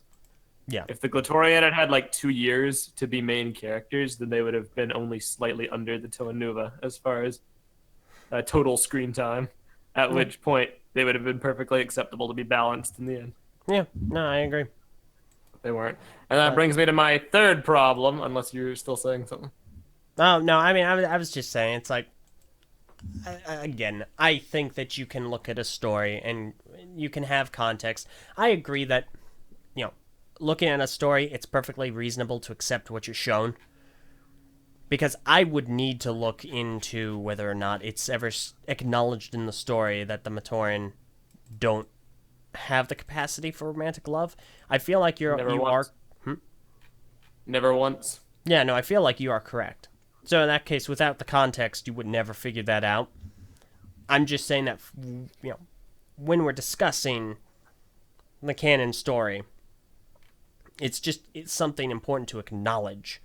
Like, if you don't abide by that in your own creations, perfectly fine, doesn't invalidate it at all. That's how you interpret it. That's how you are going about carving the world and utilizing it as a canvas to create your own stories and media. Not a problem at all. I take no issue with it. If you have love in your story and with Matoran universe inhabitants, more power to you. I don't mind. I just want to make that perfectly clear. It's just not how I choose to interpret it, because LEGO didn't choose to interpret it that way. Well, there you go. Yeah. So what's your third problem? The third one is the change in the central conflict, which that one's pretty easy. It doesn't merit a lot of explanation. This was a part of the story, so many don't look at it as a problem, and you yourself might say this is cool because, who doesn't like the '08 plot twist? But for 8 years, the goal of Bionicle was awaken Motunui. Motunui's asleep, wake him up. In 2008, they did wake him up. And then the story shifts because it's Makuta in the body, and now he's the big bad villain, and he's taken over the world, and he's exiled Motunui. Great. Where does the story go from here? All right. New central conflict. Well, there's like a mystery on this planet, and this planet used to be part of another planet, and it got shattered into 3 planets, and we have to put the planets back together, and Motunui and Makuta are supposed to do that. Oh, wait, the theme's over already? What? It's over? But you just established a new central conflict. How's it already over? They had an 1/8 of the time to set up the plot that the original 8 years did. And it was over pretty much before it began. Like, right around the time we fully comprehended what the shattering was and why it needed to be fixed. And we got that lore in that one comic or graphic novel that actually showed it happening, like Core War. Wasn't All Our Sins Remembered? Or whatever. That was it. Oh, wait, are you talking to visual media? Yeah, when we actually got lore about what happened in the past. Probably the Magna saga. Yeah, right around the same time we fully learned what happened. It was fixed and the theme was over. And again, that's not so much a problem with the story, so much as it is it getting canceled too early. If it had gotten more years to develop that conflict and build the mystery, it could have been super interesting. Because I liked Pterodax taking over the Motunui body. That was cool. And flipping the theme on its head with new characters and a new universe, a new backstory that illuminates the old, is admirable. But because it got cut so short, it ended up being pretty unfulfilling. And when you combine all those problems together, really the root cause of everything is just Bara Magna and the theme getting canceled too early. It just didn't fit. Introducing so many new characters and so much new lore and so many new end goals, and then having to end the theme, it ended up making what came before feel very not underappreciated, but something similar, if you know what I mean. More respect needed to be paid to what came before, but they weren't able to do that because the story still has to be used to promote the sets, and they only were able to do 6 sets. And they ended up doing 4 Matoran Universe characters and 2 Bara Magna characters, and that was their split. And they needed to do heroes and villains. So it's not like we could have all 6 Toamata re-released and be part of the story, fighting with Tahu and Bara Magna. There just wasn't enough room because they had to do something with Bigotorian because we were on their planet. Otherwise, they would be pointless characters at that point. So really, is G1's ending bad? I think it is. Is it the story's fault? No. I wouldn't say it is necessarily. I think much like G2, although G2's ending is far, far, far worse, a billion times worse, I will say the commonality between both endings is it was the best they could do under the present circumstances, considering the limitations and considering the lore. Is it the writer's fault? I don't personally think so. And everyone tries to say Greg's a terrible writer because of the later years of Bionicle. Nah, I think he was good. Not perfect. He made mistakes like anybody else, but I like Greg's Bionicle. That's the thing. I agree. There's been a lot of strong anti-Greg sentiment in the community recently. And I feel that there are multiple reasons for that. Obviously enough, everyone's older. We have context. We can kind of read what is written, read in between the lines even. And kind of figure things out from there. But I feel that people often attribute Greg not enough credit and too much credit for a variety of things. Like, anything that goes wrong, people go, oh, thanks, Greg. But how do you know that was Greg? How do you know that wasn't the story team? Like, everything after Bionicle ends is Greg. The story serials, that's him. So if you want to take ire with Marendar, Kabura, the Vorox that's super intelligent, or you want to take ire with the Red Star, that's Greg. But if you want to take issue with stuff like Vakama's heel turn, becoming a villain and then becoming a good guy again instead of Matau, if you want to take issue with, well, exactly what you said here, stuff like the ending of Bionicle, or the Shift, or the Matsnui robot, that's not necessarily Greg. Mm-hmm. So exactly. It's weird. I kind of agree and I kind of don't agree with what you were saying. And there's actually another thing that we should touch upon very briefly before we have to move on and eventually wrap up. Okay. But very briefly, the point where I disagree would just be that the ending is bad. I do think the ending is good. It can be better. It can be a lot better. Obviously enough, the greatest issue I take with it is that not all of the Toa Nuva were in one central place, and they did not all feature prominently in the final confrontation. That is my greatest issue with the ending, bar nothing. The thing I wanted to touch upon was, Makuta's death. There was a comment earlier by Matkurza, I believe that's correct, and where he claims the only thing I hated about the Spherus Magna arc was that the victory was so unearned and a complete non sequitur to the 2 years of world building, giant rock from space 1, zero Bionicle story. And I kind of agree. Yeah, no, see, this is a place where I completely understand why people say this, but it isn't necessarily something that I personally agree with. I feel that there is a lot of merit to the victory. Maybe the illustration, maybe the conveying of it wasn't as great as it could have been. That I can understand. Because the way it goes is Makuta and Matnui are firing. Makuta goes to crush Matnui with a large ray of gravity. But Matnui deflects it, manages to get Makuta to kind of bounce it up. And this is where the unearned part comes in. Because those gravity beams end up assisting Matnui in what he was already starting to try to do, which was bring Bota Magna and Aqua Magna back into Bara Magna to create Spherus Magna. That's a lot of Magnas. And so a lot of people believe that in him doing that, these planets come in and all this debris is starting to fall. Like a lot of asteroids, a lot of fragments of these two planets. And what ends up happening is Matnui notices one of them coming in. At the time, Tahu has the golden armor. He uses it. He just wipes out a legion of Rakshi. Huge amount of Rakshi. Now, one thing to keep in mind is that Rakshi are heavily connected to Makuta. Not Pterodax, well, including Pterodax, but the Makuta species basically as a whole. So when a large amount of Rakshi that you make go out like that, it's obvious you're going to notice.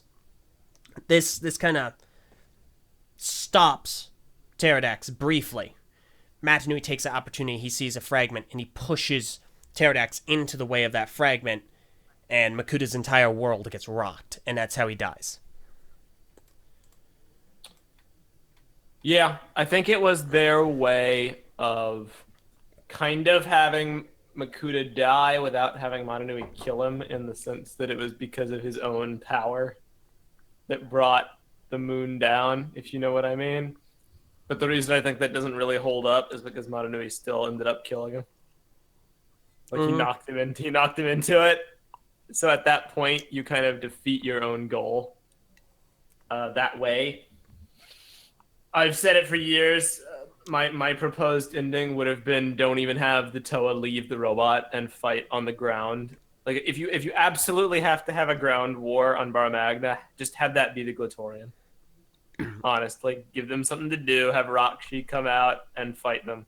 In the universe, in the robot, the Toa should have done something to destabilize Makuta from the inside. You could even have the exact same scenario if you have to have your MacGuffin with the golden armor, but I don't think you necessarily needed to. But by dividing the focus of the characters, knowing the Bara Magna people on Bara Magna defending their home, and the Toa inside the robot defending their home, this pretty much the same purpose could be achieved without the split of the character focus. My proposed thing would have been probably Takanuva. If I had to say, doing something against Makuta, getting to the central processor, getting to his brain, and either killing him outright or doing the same thing and finding a way to distract him long enough for Motonui to make the killing blow. I just think that keeping that in the robot, like Reign of Shadows was great. Reign of Shadows had such a good progression of like, oh, there's a resistance on the inside and all the characters. Wouldn't it have been logical to just keep that going, but make that the core part of the story, instead of having them leave through a foot hatch and have like a ground war conflict with a random MacGuffin? I understand.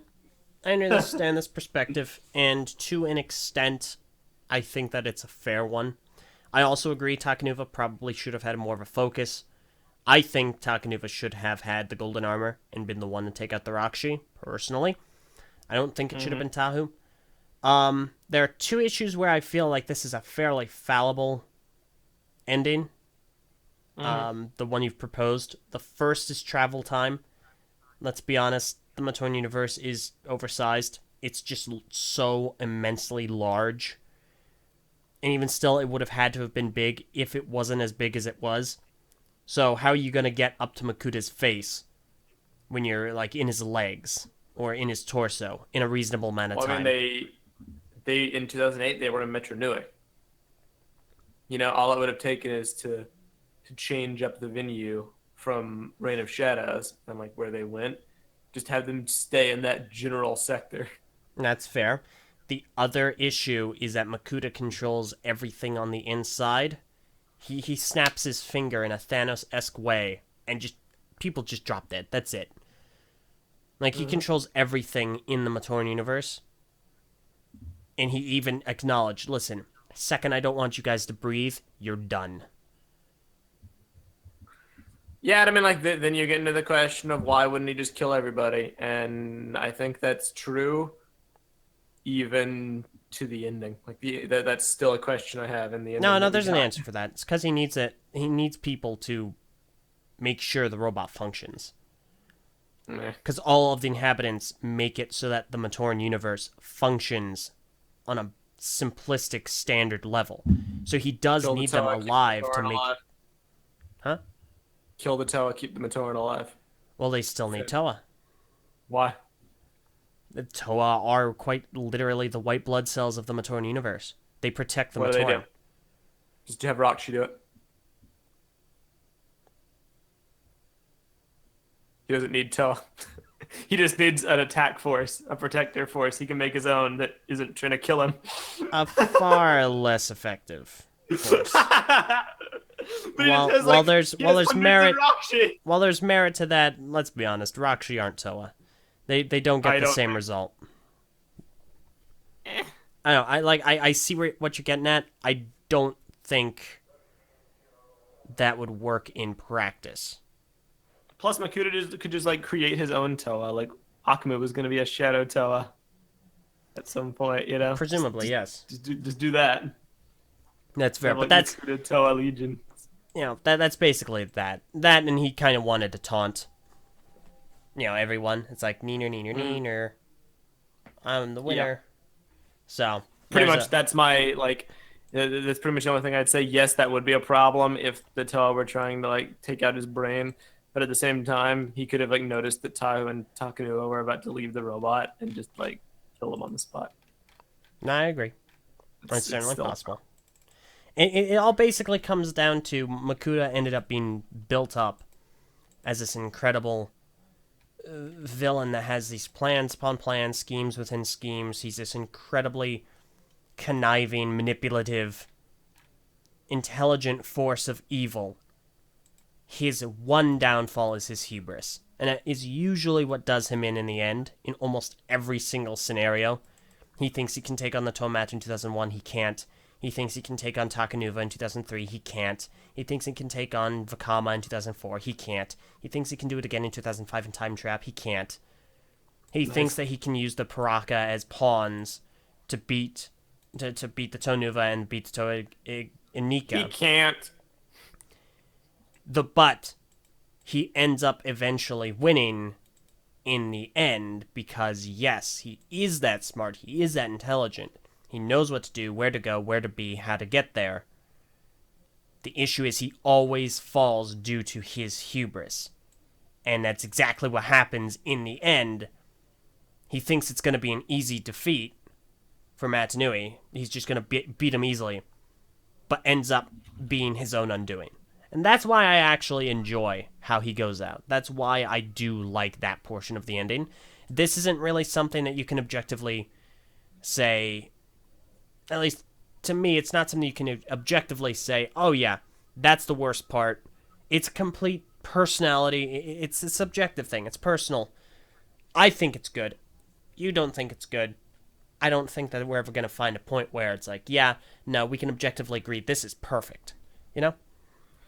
Yeah, I completely agree. Makuta's death doesn't even rank in, like, my actual problems with the ending. Yeah. It's like it's way down low. Is it something I would have changed? Yes. Is it a big deal? No. I feel like you can just change the venue per my 3 big critiques from before, and keep the general circumstance, and it would be better. Yeah, I can understand that. All right. There's more we could talk about, like the age-old debate of 06 versus 07. But Yeah. I don't really think there's time to dig into that. We got about necessarily 20 more speaking. minutes. We could do Q&A or 06 versus 07. We'll do a little bit of Q&A, see how much time we have left. So if you have any questions for either of us, go ahead and send them into the live chat on YouTube. Feel free as well to go ahead and send them in via Twitter. Hashtag the Eljay Johnsen Show, at the Eljay Johnsen. We actually do have a question there from Lime Joint. All right. All right. So they say this at the Eljay Johnsen. There's actually a fanfic about Gali and Tahu's kid called Tally. Do you read fanfic? No. That was something I completely made up on my own. I had no idea that was a thing. Bravo. I don't read fanfic either, despite having written some in the time before time. I've only read like 2 or 3. So. Okay. His real question is, in all seriousness, what do you guys think about obsessing with pinpointing what's canon and what isn't? Semi-related, is world building more important than narrative? I feel that, like most of the Bionicle community, discusses lore far more than the actual narrative and story themes, and some of the points it makes feel overshadowed by, that weapon can't be there, it's not canon. So I have a response to this. Mesa, what's your response to this? My response is, I'm not personally one of those people who cares about every single minute detail. I leave that to LJ. Hello. I care about stuff in the minutia when it's actually, like, interesting to me personally. 9 times out of 10, I'm just the kind of guy. I tend to find more discussion value in problems rather than just, like, the factual lore of the universe. Like, do I really care about the backstory behind the Nui Stone? Not really. but do I care about Tuyet's role in the story because it's kind of weird and strange? Yes. So that's kind of how that works. As far as world building versus narrative, the only point I would like to make is I love Bionicle. It's great, it's cool, it's fun, and it's awesome, and I love the story and I love the characters. But I don't think anyone will disagree that the story itself, the plot, is fairly standard. Like, it doesn't deal with insane themes or ridiculous concepts. It is a fairly standard, by the books, hero versus villain story, where the power of good always triumphs in the end over evil. There are some interesting wrinkles spread throughout, like the ending of '08, like the actual events of the story, like in '06, that do make for interesting stuff. But the reason people talk about the world building and the world itself in Bionicle is because that's what Bionicle does well, that is unique to it. Very few other franchises have such a unique and interesting world as Bionicle, and especially no other Lego theme ever did. It's very different. Everything back from Matanui, the tribal island, all the way to the world's inside of a giant robot, and each island is in like a dome. Like, that's both sides of that are unique, and that's Bionicle's saving grace. And that's why people still like it to this day, is because it's an experience you get from reading that's different than most other franchises you could get, at least for this age bracket, especially for like young kids stories. It's just interesting, and that doesn't mean the plot is bad, but there is a reason people gravitate towards the world building and the deep lore more than the Toa beat the Paraka because the Paraka don't trust each other, and the Toa have cool powers. Okay, fair enough. Or like the Toa have unity, and their unity and their friendship allowed them to beat their Okay. villains. All right. Okay. You got it. No, just making the point that it's not like that ridiculously complex theming. What's your perspective? Okay. So, I won't really talk a whole lot on the actual narrative and story themes. Now, I will discuss the whole canonization. Now, I'm going to go ahead and I'm going to make a controversial statement here. Oh boy! Not necessarily controversial in the sense that people will disagree, but it might upset a certain group of people. Oh boy! So, as many of you may know, I was very briefly a part of a project called Red Star Gaming. As I mentioned on the Just Too Good podcast, the Just Two podcast, their goals are really vague in the public eye. Unbelievably so. And their progress is slow. What they're mostly known for now is making new 3D models of masks that we hadn't seen in the lore, and letting people purchase them. So their goal, as far as I was to understand it, is they wanted the central theme of the project was to make an RPG series in the world of Bionicle Generation 1 and make allow it to fit within canon. The problem is they really didn't want to allow it to fit into canon. There were certain behind-the-scenes discussions taking place where they wanted love to be canon in the Matorn universe. They wanted X, Y, and Z to happen. They wanted this concept and prospect to occur. They wanted this to be a thing. They wanted to bend the rules of the world. Now, they essentially didn't want to make something that fit into Bionicle. They wanted to make their own Bionicle. Yes, they wanted to bend canon to allow certain Matoran of certain elements to be X, Y, and Z kinds of people. Again, I'll repeat what I said earlier.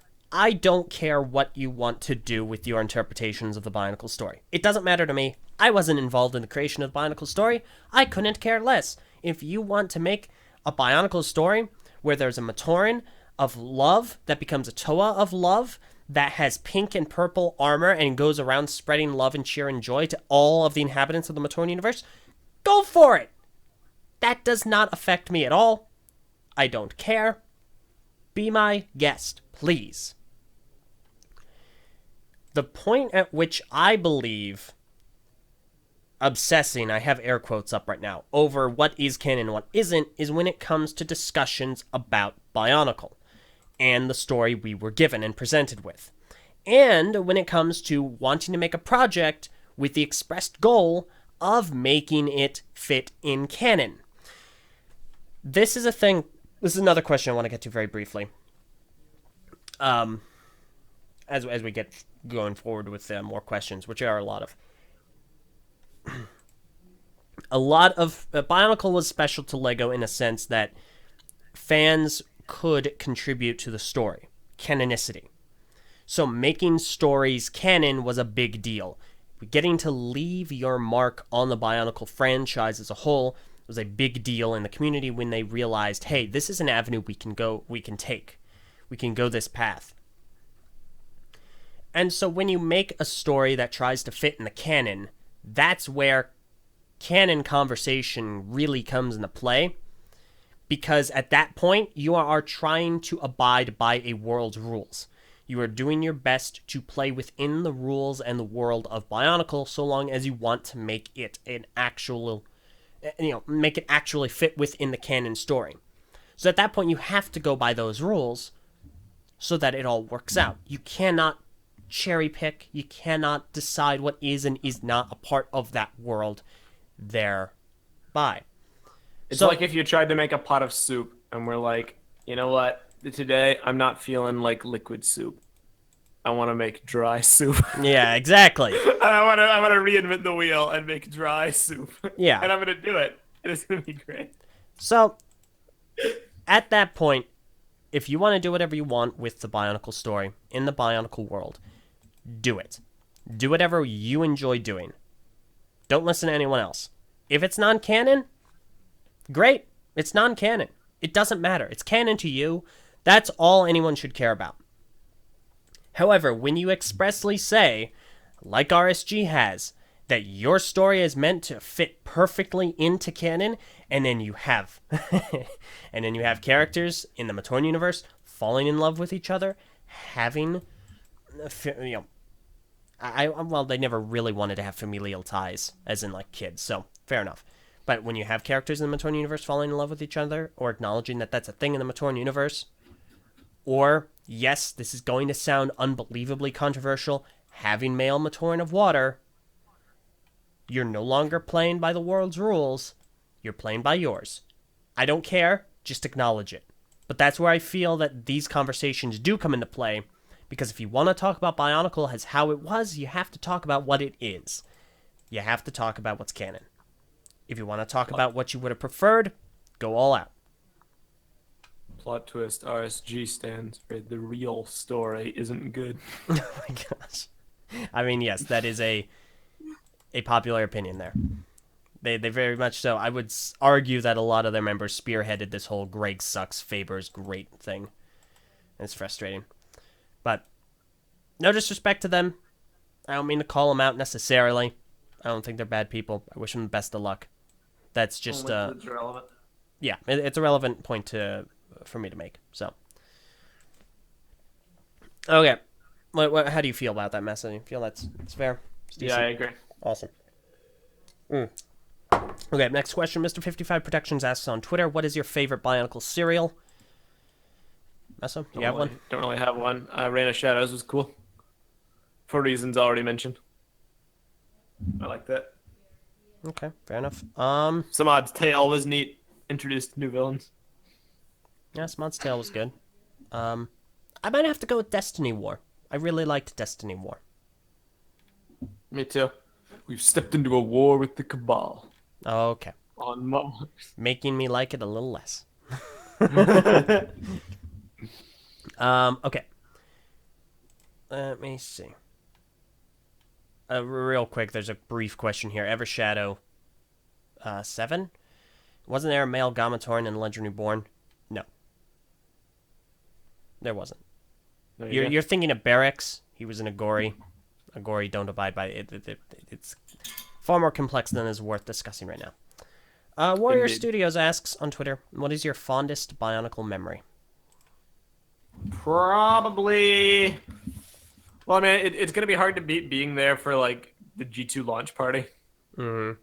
That's gonna be like a classic that I remember forever.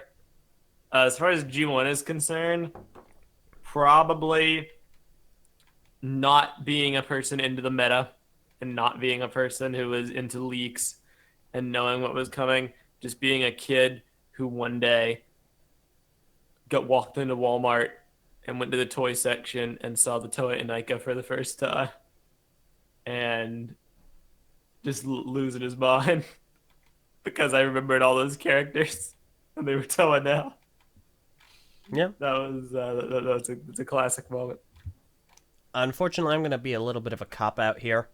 I have too many, and it would take me too long to recollect, and we have a lot of questions that I do want to get to. I'll just say briefly, I always was fond of, just having an open window, feeling the breeze come in to the room, and just sitting there with the Toa Mata I had on hand and just making up my own interactions. Actually, I forgot I do have one more. Being right about Bionicle G1 being canceled was a fond memory. Holy the vindication I felt for that was quite immense. Oh, man. Oh, my gosh. Just saying, called a liar for 4 months. Guess who was right? Me! Oh, my gosh. Next question. Okay. Very small, brief question here from Boydle. Opinion on the many variants of Fiku? No opinion. I have zero opinion on Fiku. They're Rahi, they're cool, the end. Yep. I am going to skip a few because there are some that I do want to answer more than others. I do apologize. I do thank everyone for listening and asking questions, but I do want to... There are some that I feel... I'm going to go rapid-fire YouTube chat questions in a second. I mean, I can do that if you want. No, I'm going to do it. Oh my gosh. I have a few I want to answer specifically. Go on. Okay.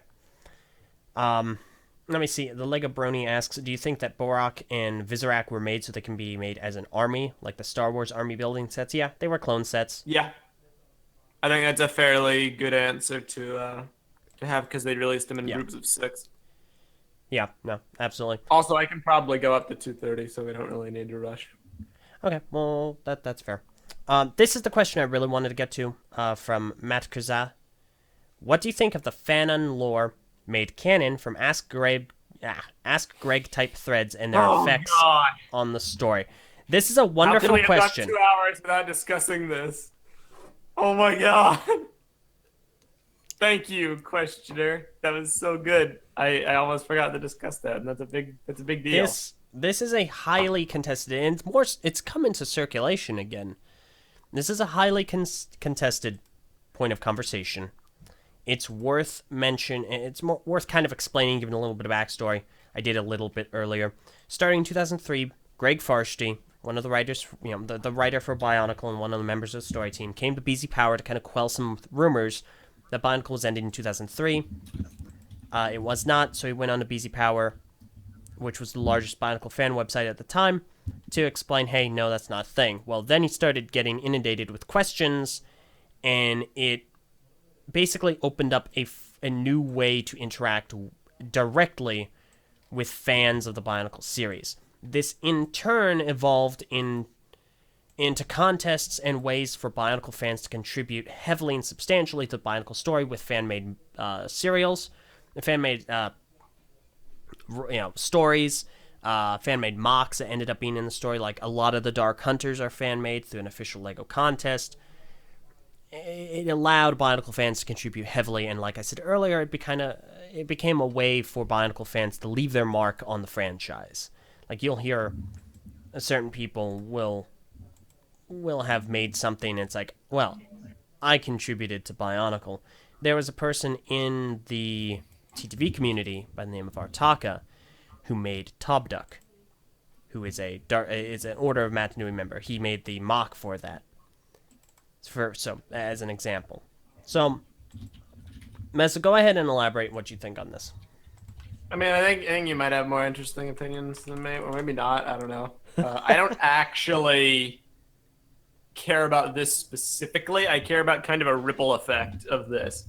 But like fan-made material being canonized, I think is cool. The Dark Hunter book, awesome. The Dark Hunter contest, all of the official designs of characters that were made via fan contests is absolutely fantastic. In fact, I wish there had been more of it. I wish there was an official representation of Artaka or Hellrix or Tuyet. I feel like it's But missing. It's missing that they're not. What? no, I'm waiting for the but.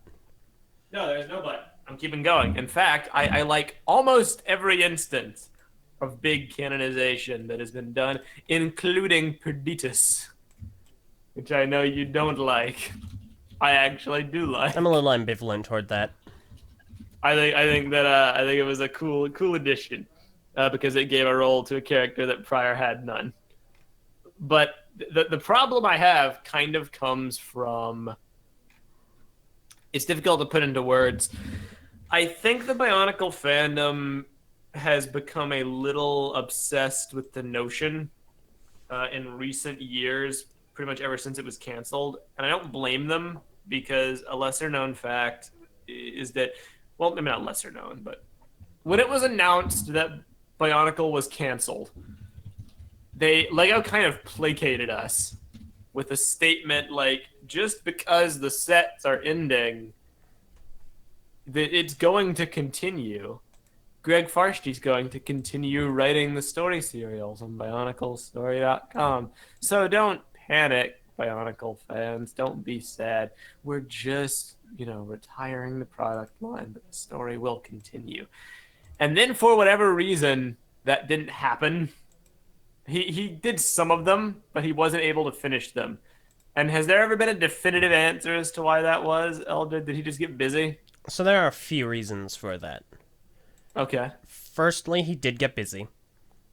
Secondly, he was dissuaded by Lego from doing any more if it would take priority over his actual paid work. So obviously enough, Which is understandable. Yeah, so he couldn't, because at that point it was essentially a form of fan fiction that was officially sanctioned by Lego. Then BionicleStory.com went down, and so he had no place to put it, because he could not give official Lego stories on a place where Lego didn't authorize it, didn't host, or have he couldn't post it on a non-official Lego website. So then he had nowhere to put it, and then he got way too busy. I think it might be just an old school way of thinking, because like Tommy Anderson for Ninjago is writing a story called Way of the Departed on Twitter, which he himself has declared to be non-canon, which I do have a problem with.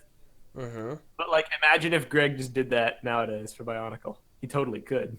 Oh yeah, no, he absolutely could. Call it non-canon, but the fandom would accept it as canon because he's essentially the only one still writing for G1. Yeah, for all intents and purposes, the only difference would be it's not posted on an official Lego website. Like, he is actively on the TTV message boards answering questions.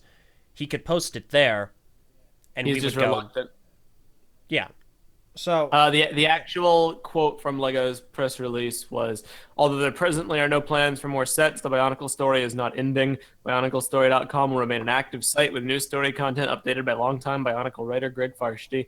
In addition, the Lego Group hopes to work with you, the fans, to continue to grow and expand the Bionicle story universe.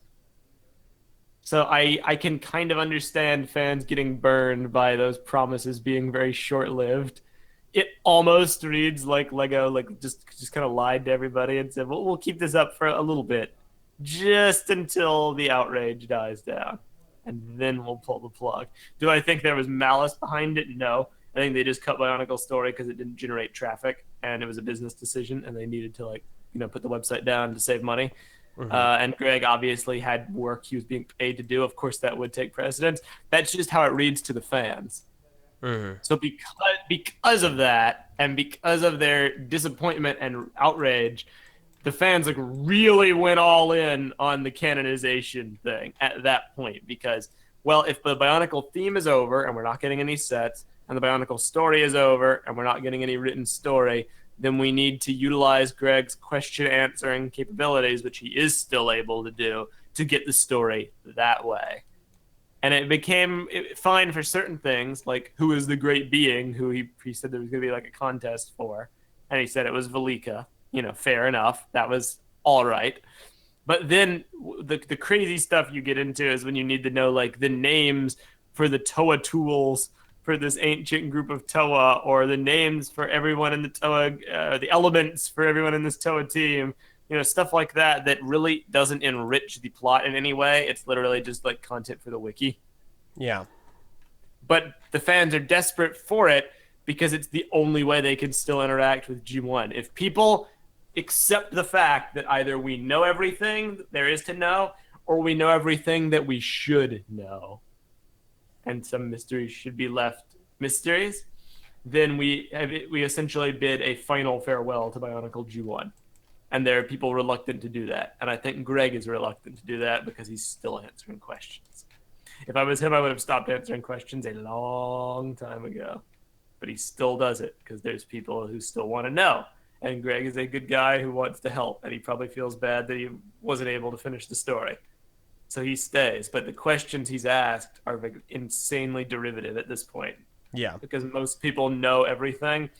And he's just asked the same things over and over for people who don't know, which I suppose is a good way to educate people. It's not bad for that individual because they get to learn, but it's bad for him as a use of his time because the pool of interesting questions has officially dried up.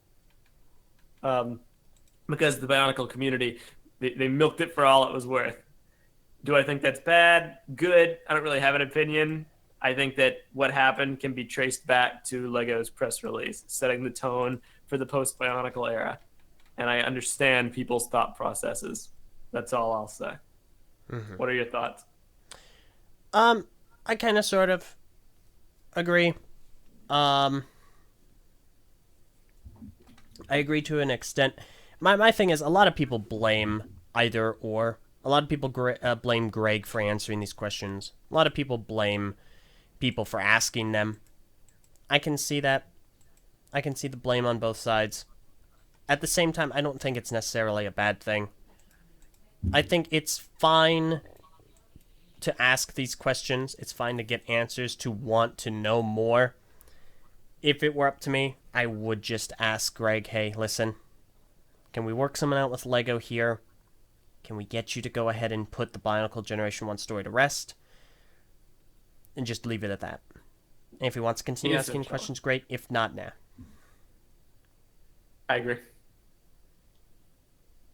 So, anyway, I feel that's about that. That was a good question. Yeah, it was great. And the Lime Joint said that's kind of what he was getting at with his question.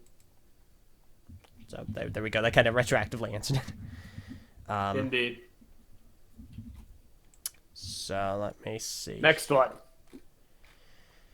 Okay, yeah, let me go ahead and find another one. Oh my gosh.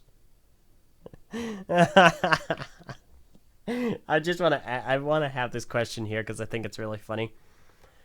Not because I think it's stupid or that I think it's a bad question. I think it's a really good question and something that can be discussed. It's just I'm probably not going to answer it.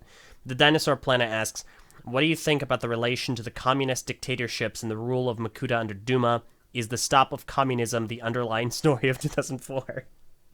Yeah, dude. And it's like, that's a really great question. There are a lot of things to suggest that in 2004 story. It's definitely a tone.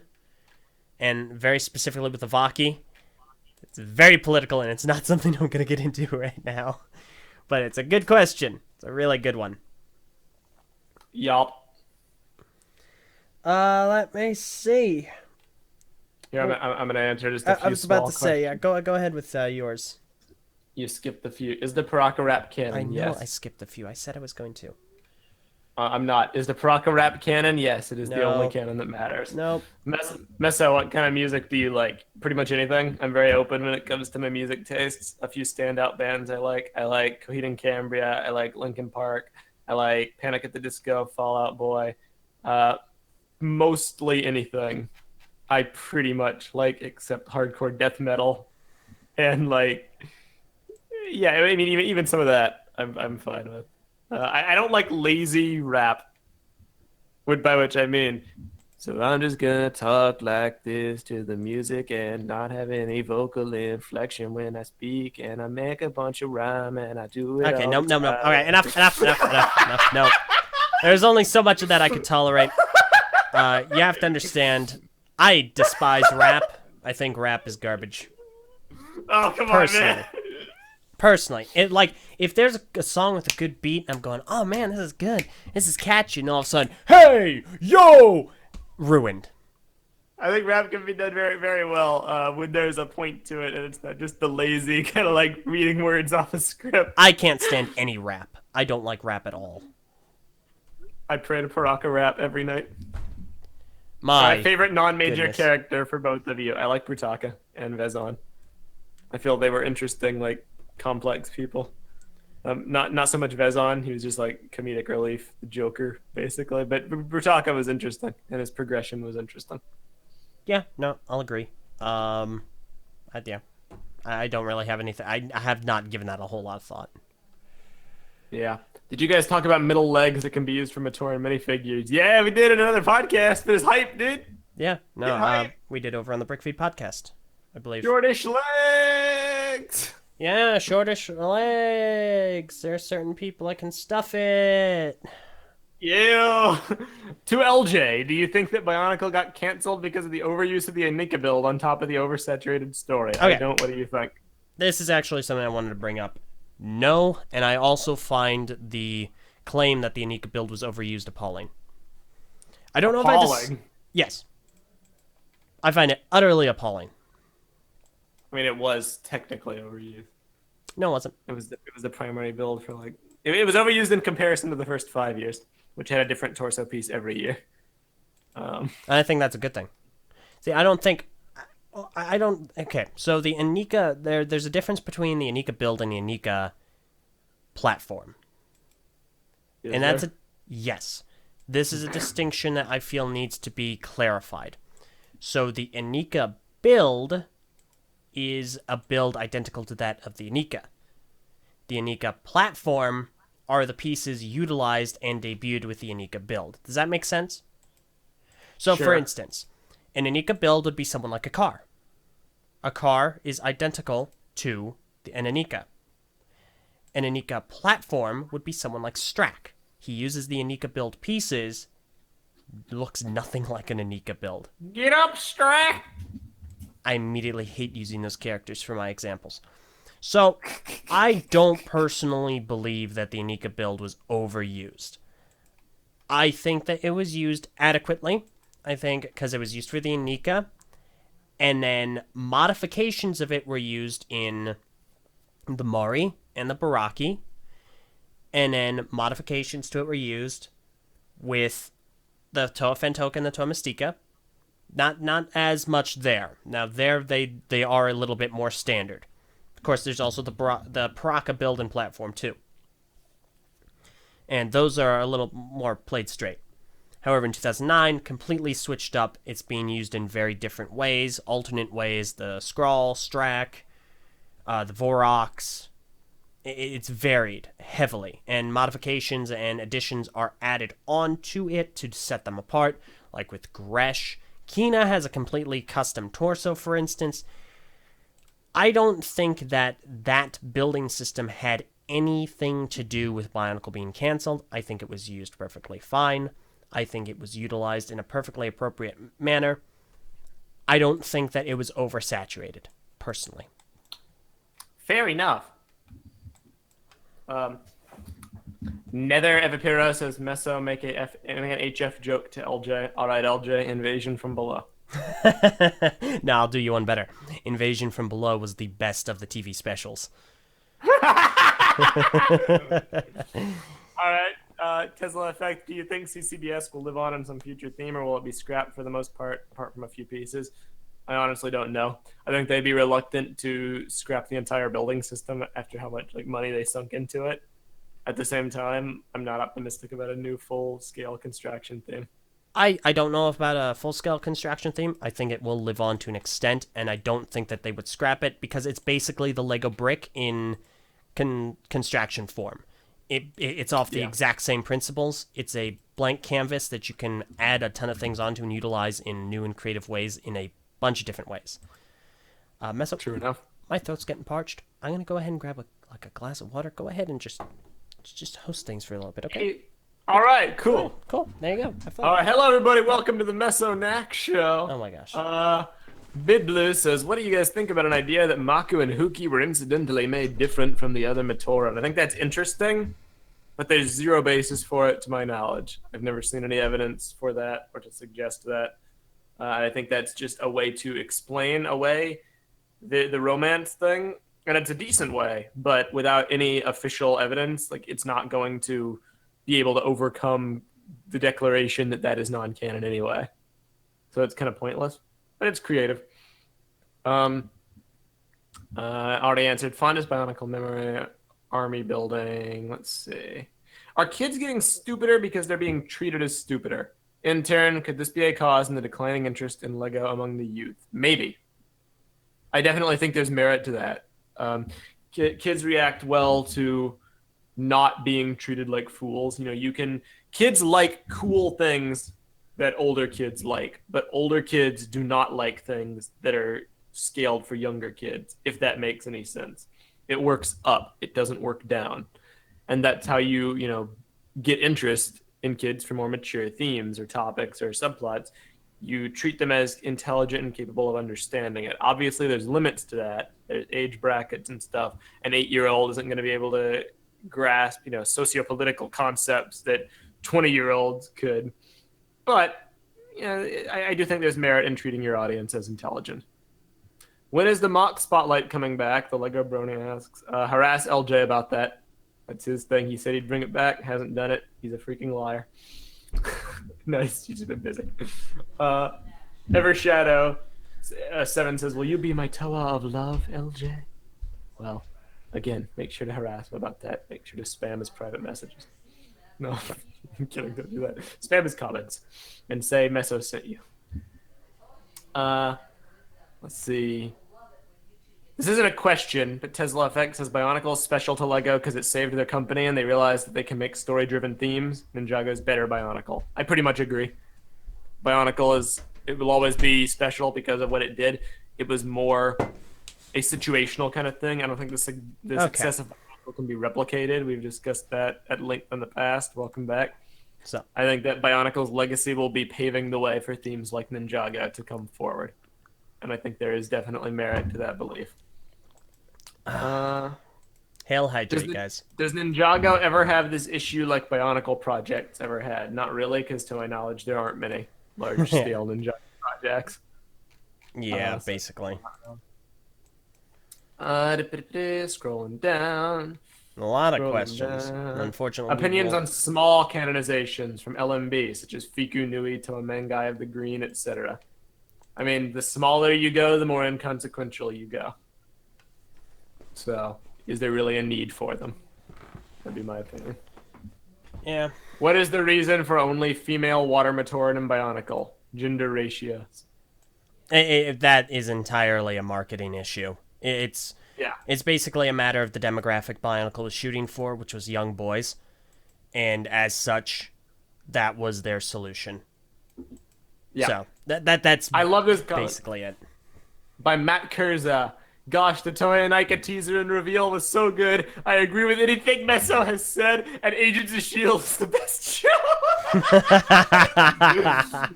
Thanks, man. You're the best. Okay. Wonder what you guys' thoughts are on the post-2010 story. Was that discussed? I think it was interesting. I think they set up a lot of cool things they could have done in the Bionicle story going forward. They just didn't do them. There's no credit for partial answers. Yeah, partial story.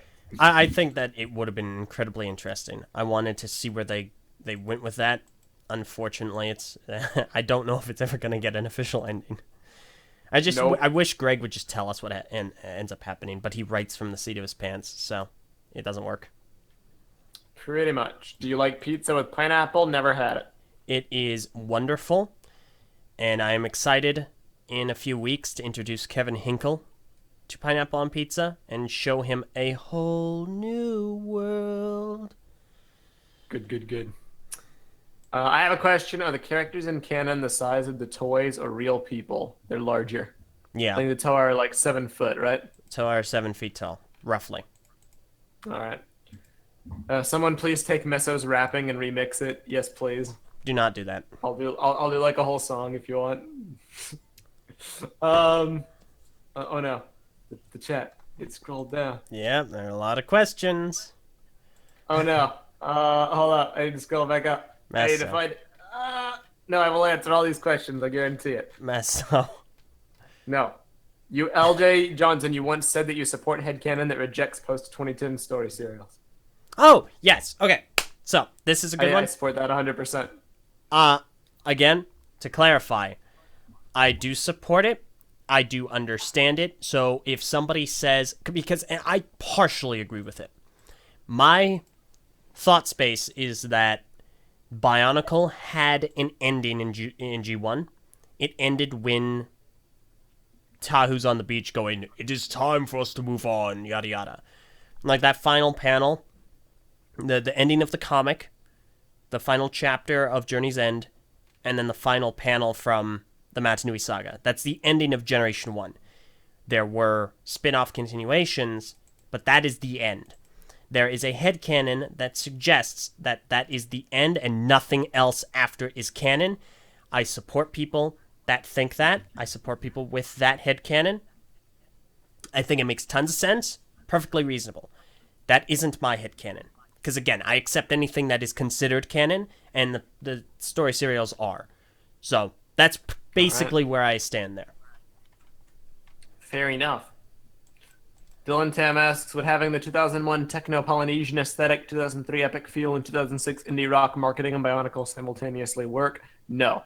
They needed to pick a tone and stay with it if they wanted to have consistent marketing.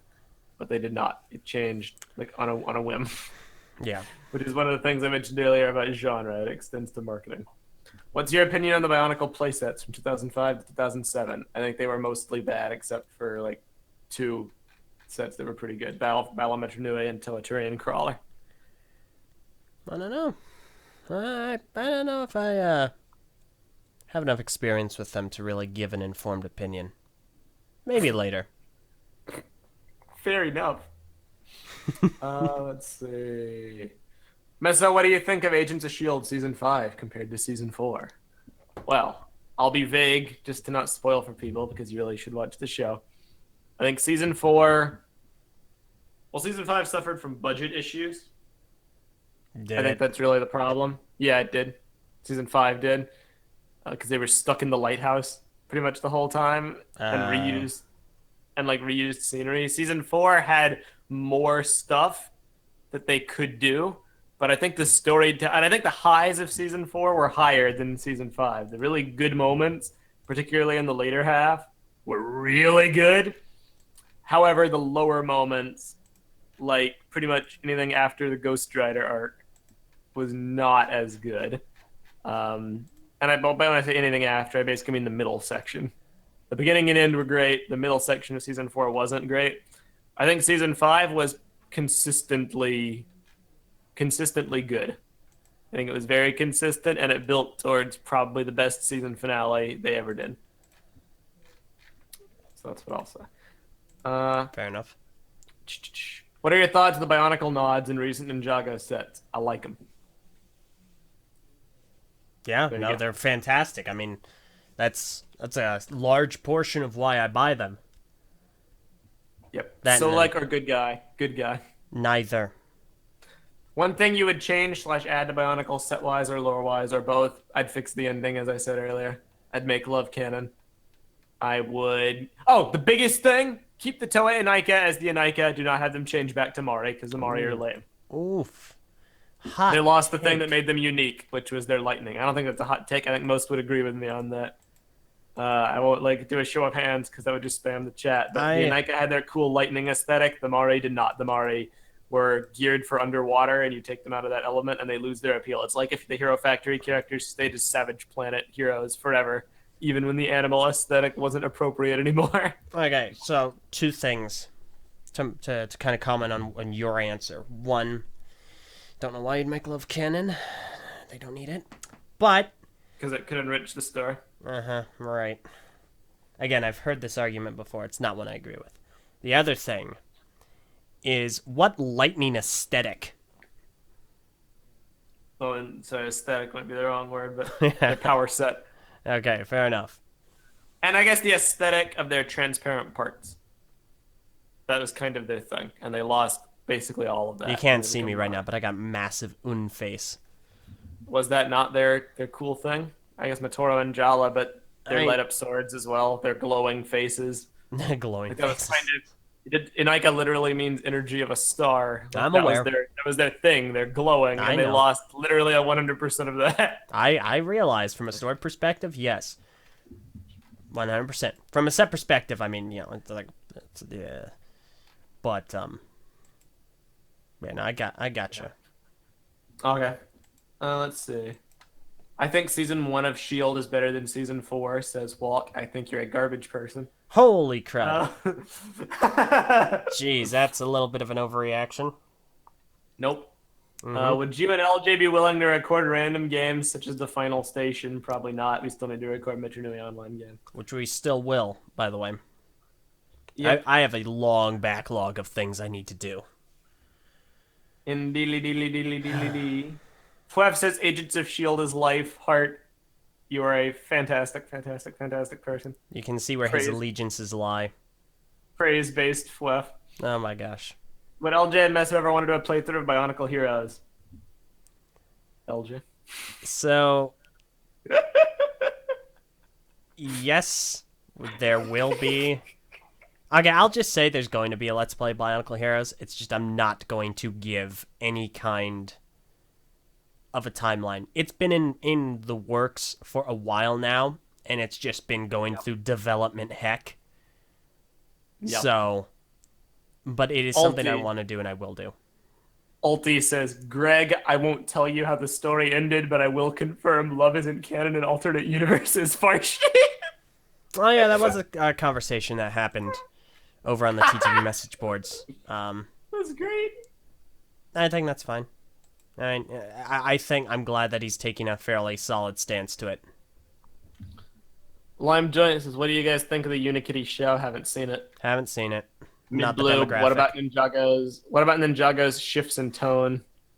I'm glad they're aging up with the audience. It's good. How do you think the story would change if the Toei and Anika were the main Toei team in 08, like it was originally going to happen? I would have felt that would have been an awful cop-out. It would have been prolonged. Yeah. Their arc was good when they changed it. Yeah. Let's see. Come on, man. We're not going to answer them all. I'm almost done, dude. You better hurry. So close. I think the questions... Okay, if some Bionicle characters were to be introduced in Ninjago as elemental masters, who would you pick? Nobody, because I don't really think that would work. Liwa, voiced by me.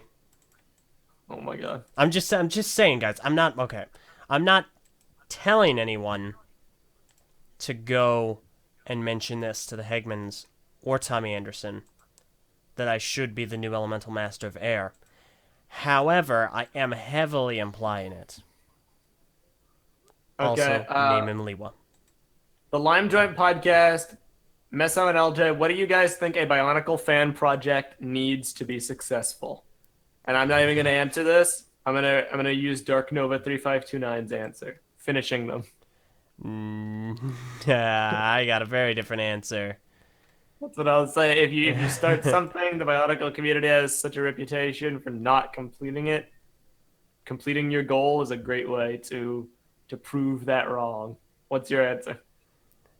Don't be egotistic. Don't try and utilize it as a way to leave your mark on the Bionicle community. Just do it because you want to do it. Have fun. And don't try and force people to do it because you want it done. Be invested. Be a heavy part of it. Like Mesa said, get it done. But, don't slave drive people to do X, Y, and Z, and they get angry when they don't, unless you're paying them. And don't try and use it as an ego boost if you aren't going to be doing a lot of back-breaking work for it. Good. Good advice. Yeah. Tomatopia Nuva, what's your opinion on alternate universes in Bionicle? I think they were fine in moderation. They got used too much by the end. There were too many of them. No strong opinion until it comes to 2 yet. All right. Will LJ try his hardest to have an interview with Journey to One Liwa and Mask of Light Liwa? Okay, so... And also, while you're on an LJ-related question, what happened to LJ's mirror? Nothing happened to it. Us. I still have it. I have the mirror. It's perfectly fine. And there is a question later on asking if I'll use it again. I will. All right. I'll just say that. So as far as the Liwas are concerned, I might look a little bit more into Jeff Hughes as far as getting in contact with him. I will see about it. If I can get a hold of him, I think that just would be a fun time. If not, oh well. As far as the other Liwa from Mask of Light, I hadn't really considered asking him or seeking him out. I don't know how I would even go about that. I think it would be a ton of fun to talk to him. His name is Dale Wilson. I just don't know how to go about it. But I think that would be a joy. Ideally, I would be able to talk to both of them, and we'd have Liwa off. And that would lead to them conceding Liwa to me, and then I would become the new Liwa, and the perfect Liwa, I might say. And then Tommy Anderson would put Liwa in Ninjago, and then I would voice him, so I could say I voiced Liwa. And then it would be perfect. Life would be great. I would die happy. It would be fantastic. And I'm not telling anyone to go mention this to them. Just heavily implying it. And the final thing I'll say before you'll need to end this podcast is this epic thing from Walk. I think it is my new headcanon. Dareth is Mr. E. I mean, basically. Let's be honest. Dareth can, program Mr. E. Dareth, he's every character in Ninjago. That's right. In fact, Ninjago is just an entire play put on just by Dareth. It's fantastic. He does all the voices, and he does them so well because he's a Dareth, the brown ninja. He's the ninja of hot air, and that's how he's able to manipulate his voice to sound like every single character in Ninjago. All right. Last question. Are you guys excited that Bionicle 2015 is confirmed by Jacob Salak? I'm very excited, but I'm skeptical. I don't know if they'll do it right. We're coming up on 2 years since it was officially canceled. Oh, dude, that's going to be fun. TTV reacts to Bionicle G2's cancellation. Go back and react to our Journey to Done podcast. I need to come up with a great speech to usurp yours from then. Phrase-based Meso speech. I mean, I can only take off so many masks. We're good. All right. Go ahead and end this. This. I think this was fun. We'll have to do this again, Meso, because we didn't even get into the meat and potatoes of 2006 versus 2007.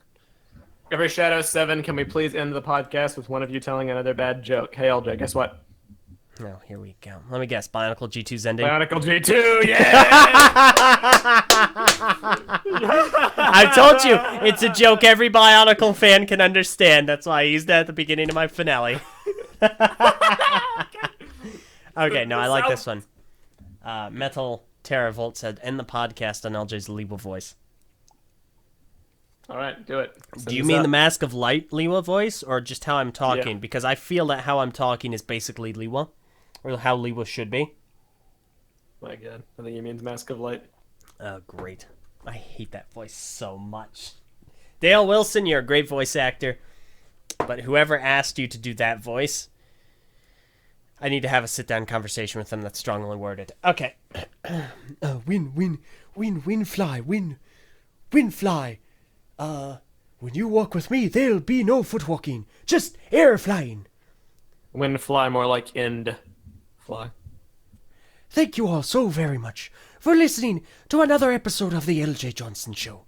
This show airs every single weekend, every Saturday at 4 o'clock p.m. Eastern Daylight Time, unless specified, on Eljay's Twitter account at the Eljay Johnsen, JOHNSEN. So feel free to head over there for just a good time, or to get guest announcements every Tuesday. Also, make sure if you have any questions, head on over to email, which is an archaic form of contact, so I understand, at eljayjohnsen@gmail.com. We hope you have enjoyed listening to this conversation. And Meso, where would you like people listening to follow you on social media? At Mesonak on Twitter, 2TV channel on YouTube, 2TV Mesonak on YouTube if you care about Bionicle music vids. There will be more one day.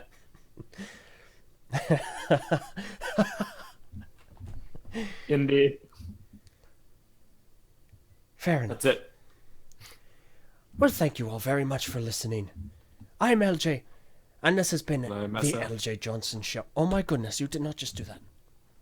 This has been the Mesonak Show. Farewell. Also, correction. I am Liwa, Spirit of Air. And we will see you all next time. Have a wonderful day. And remember, bye. There is no foot walking, just air flying. All right. Yes, Adios. yes.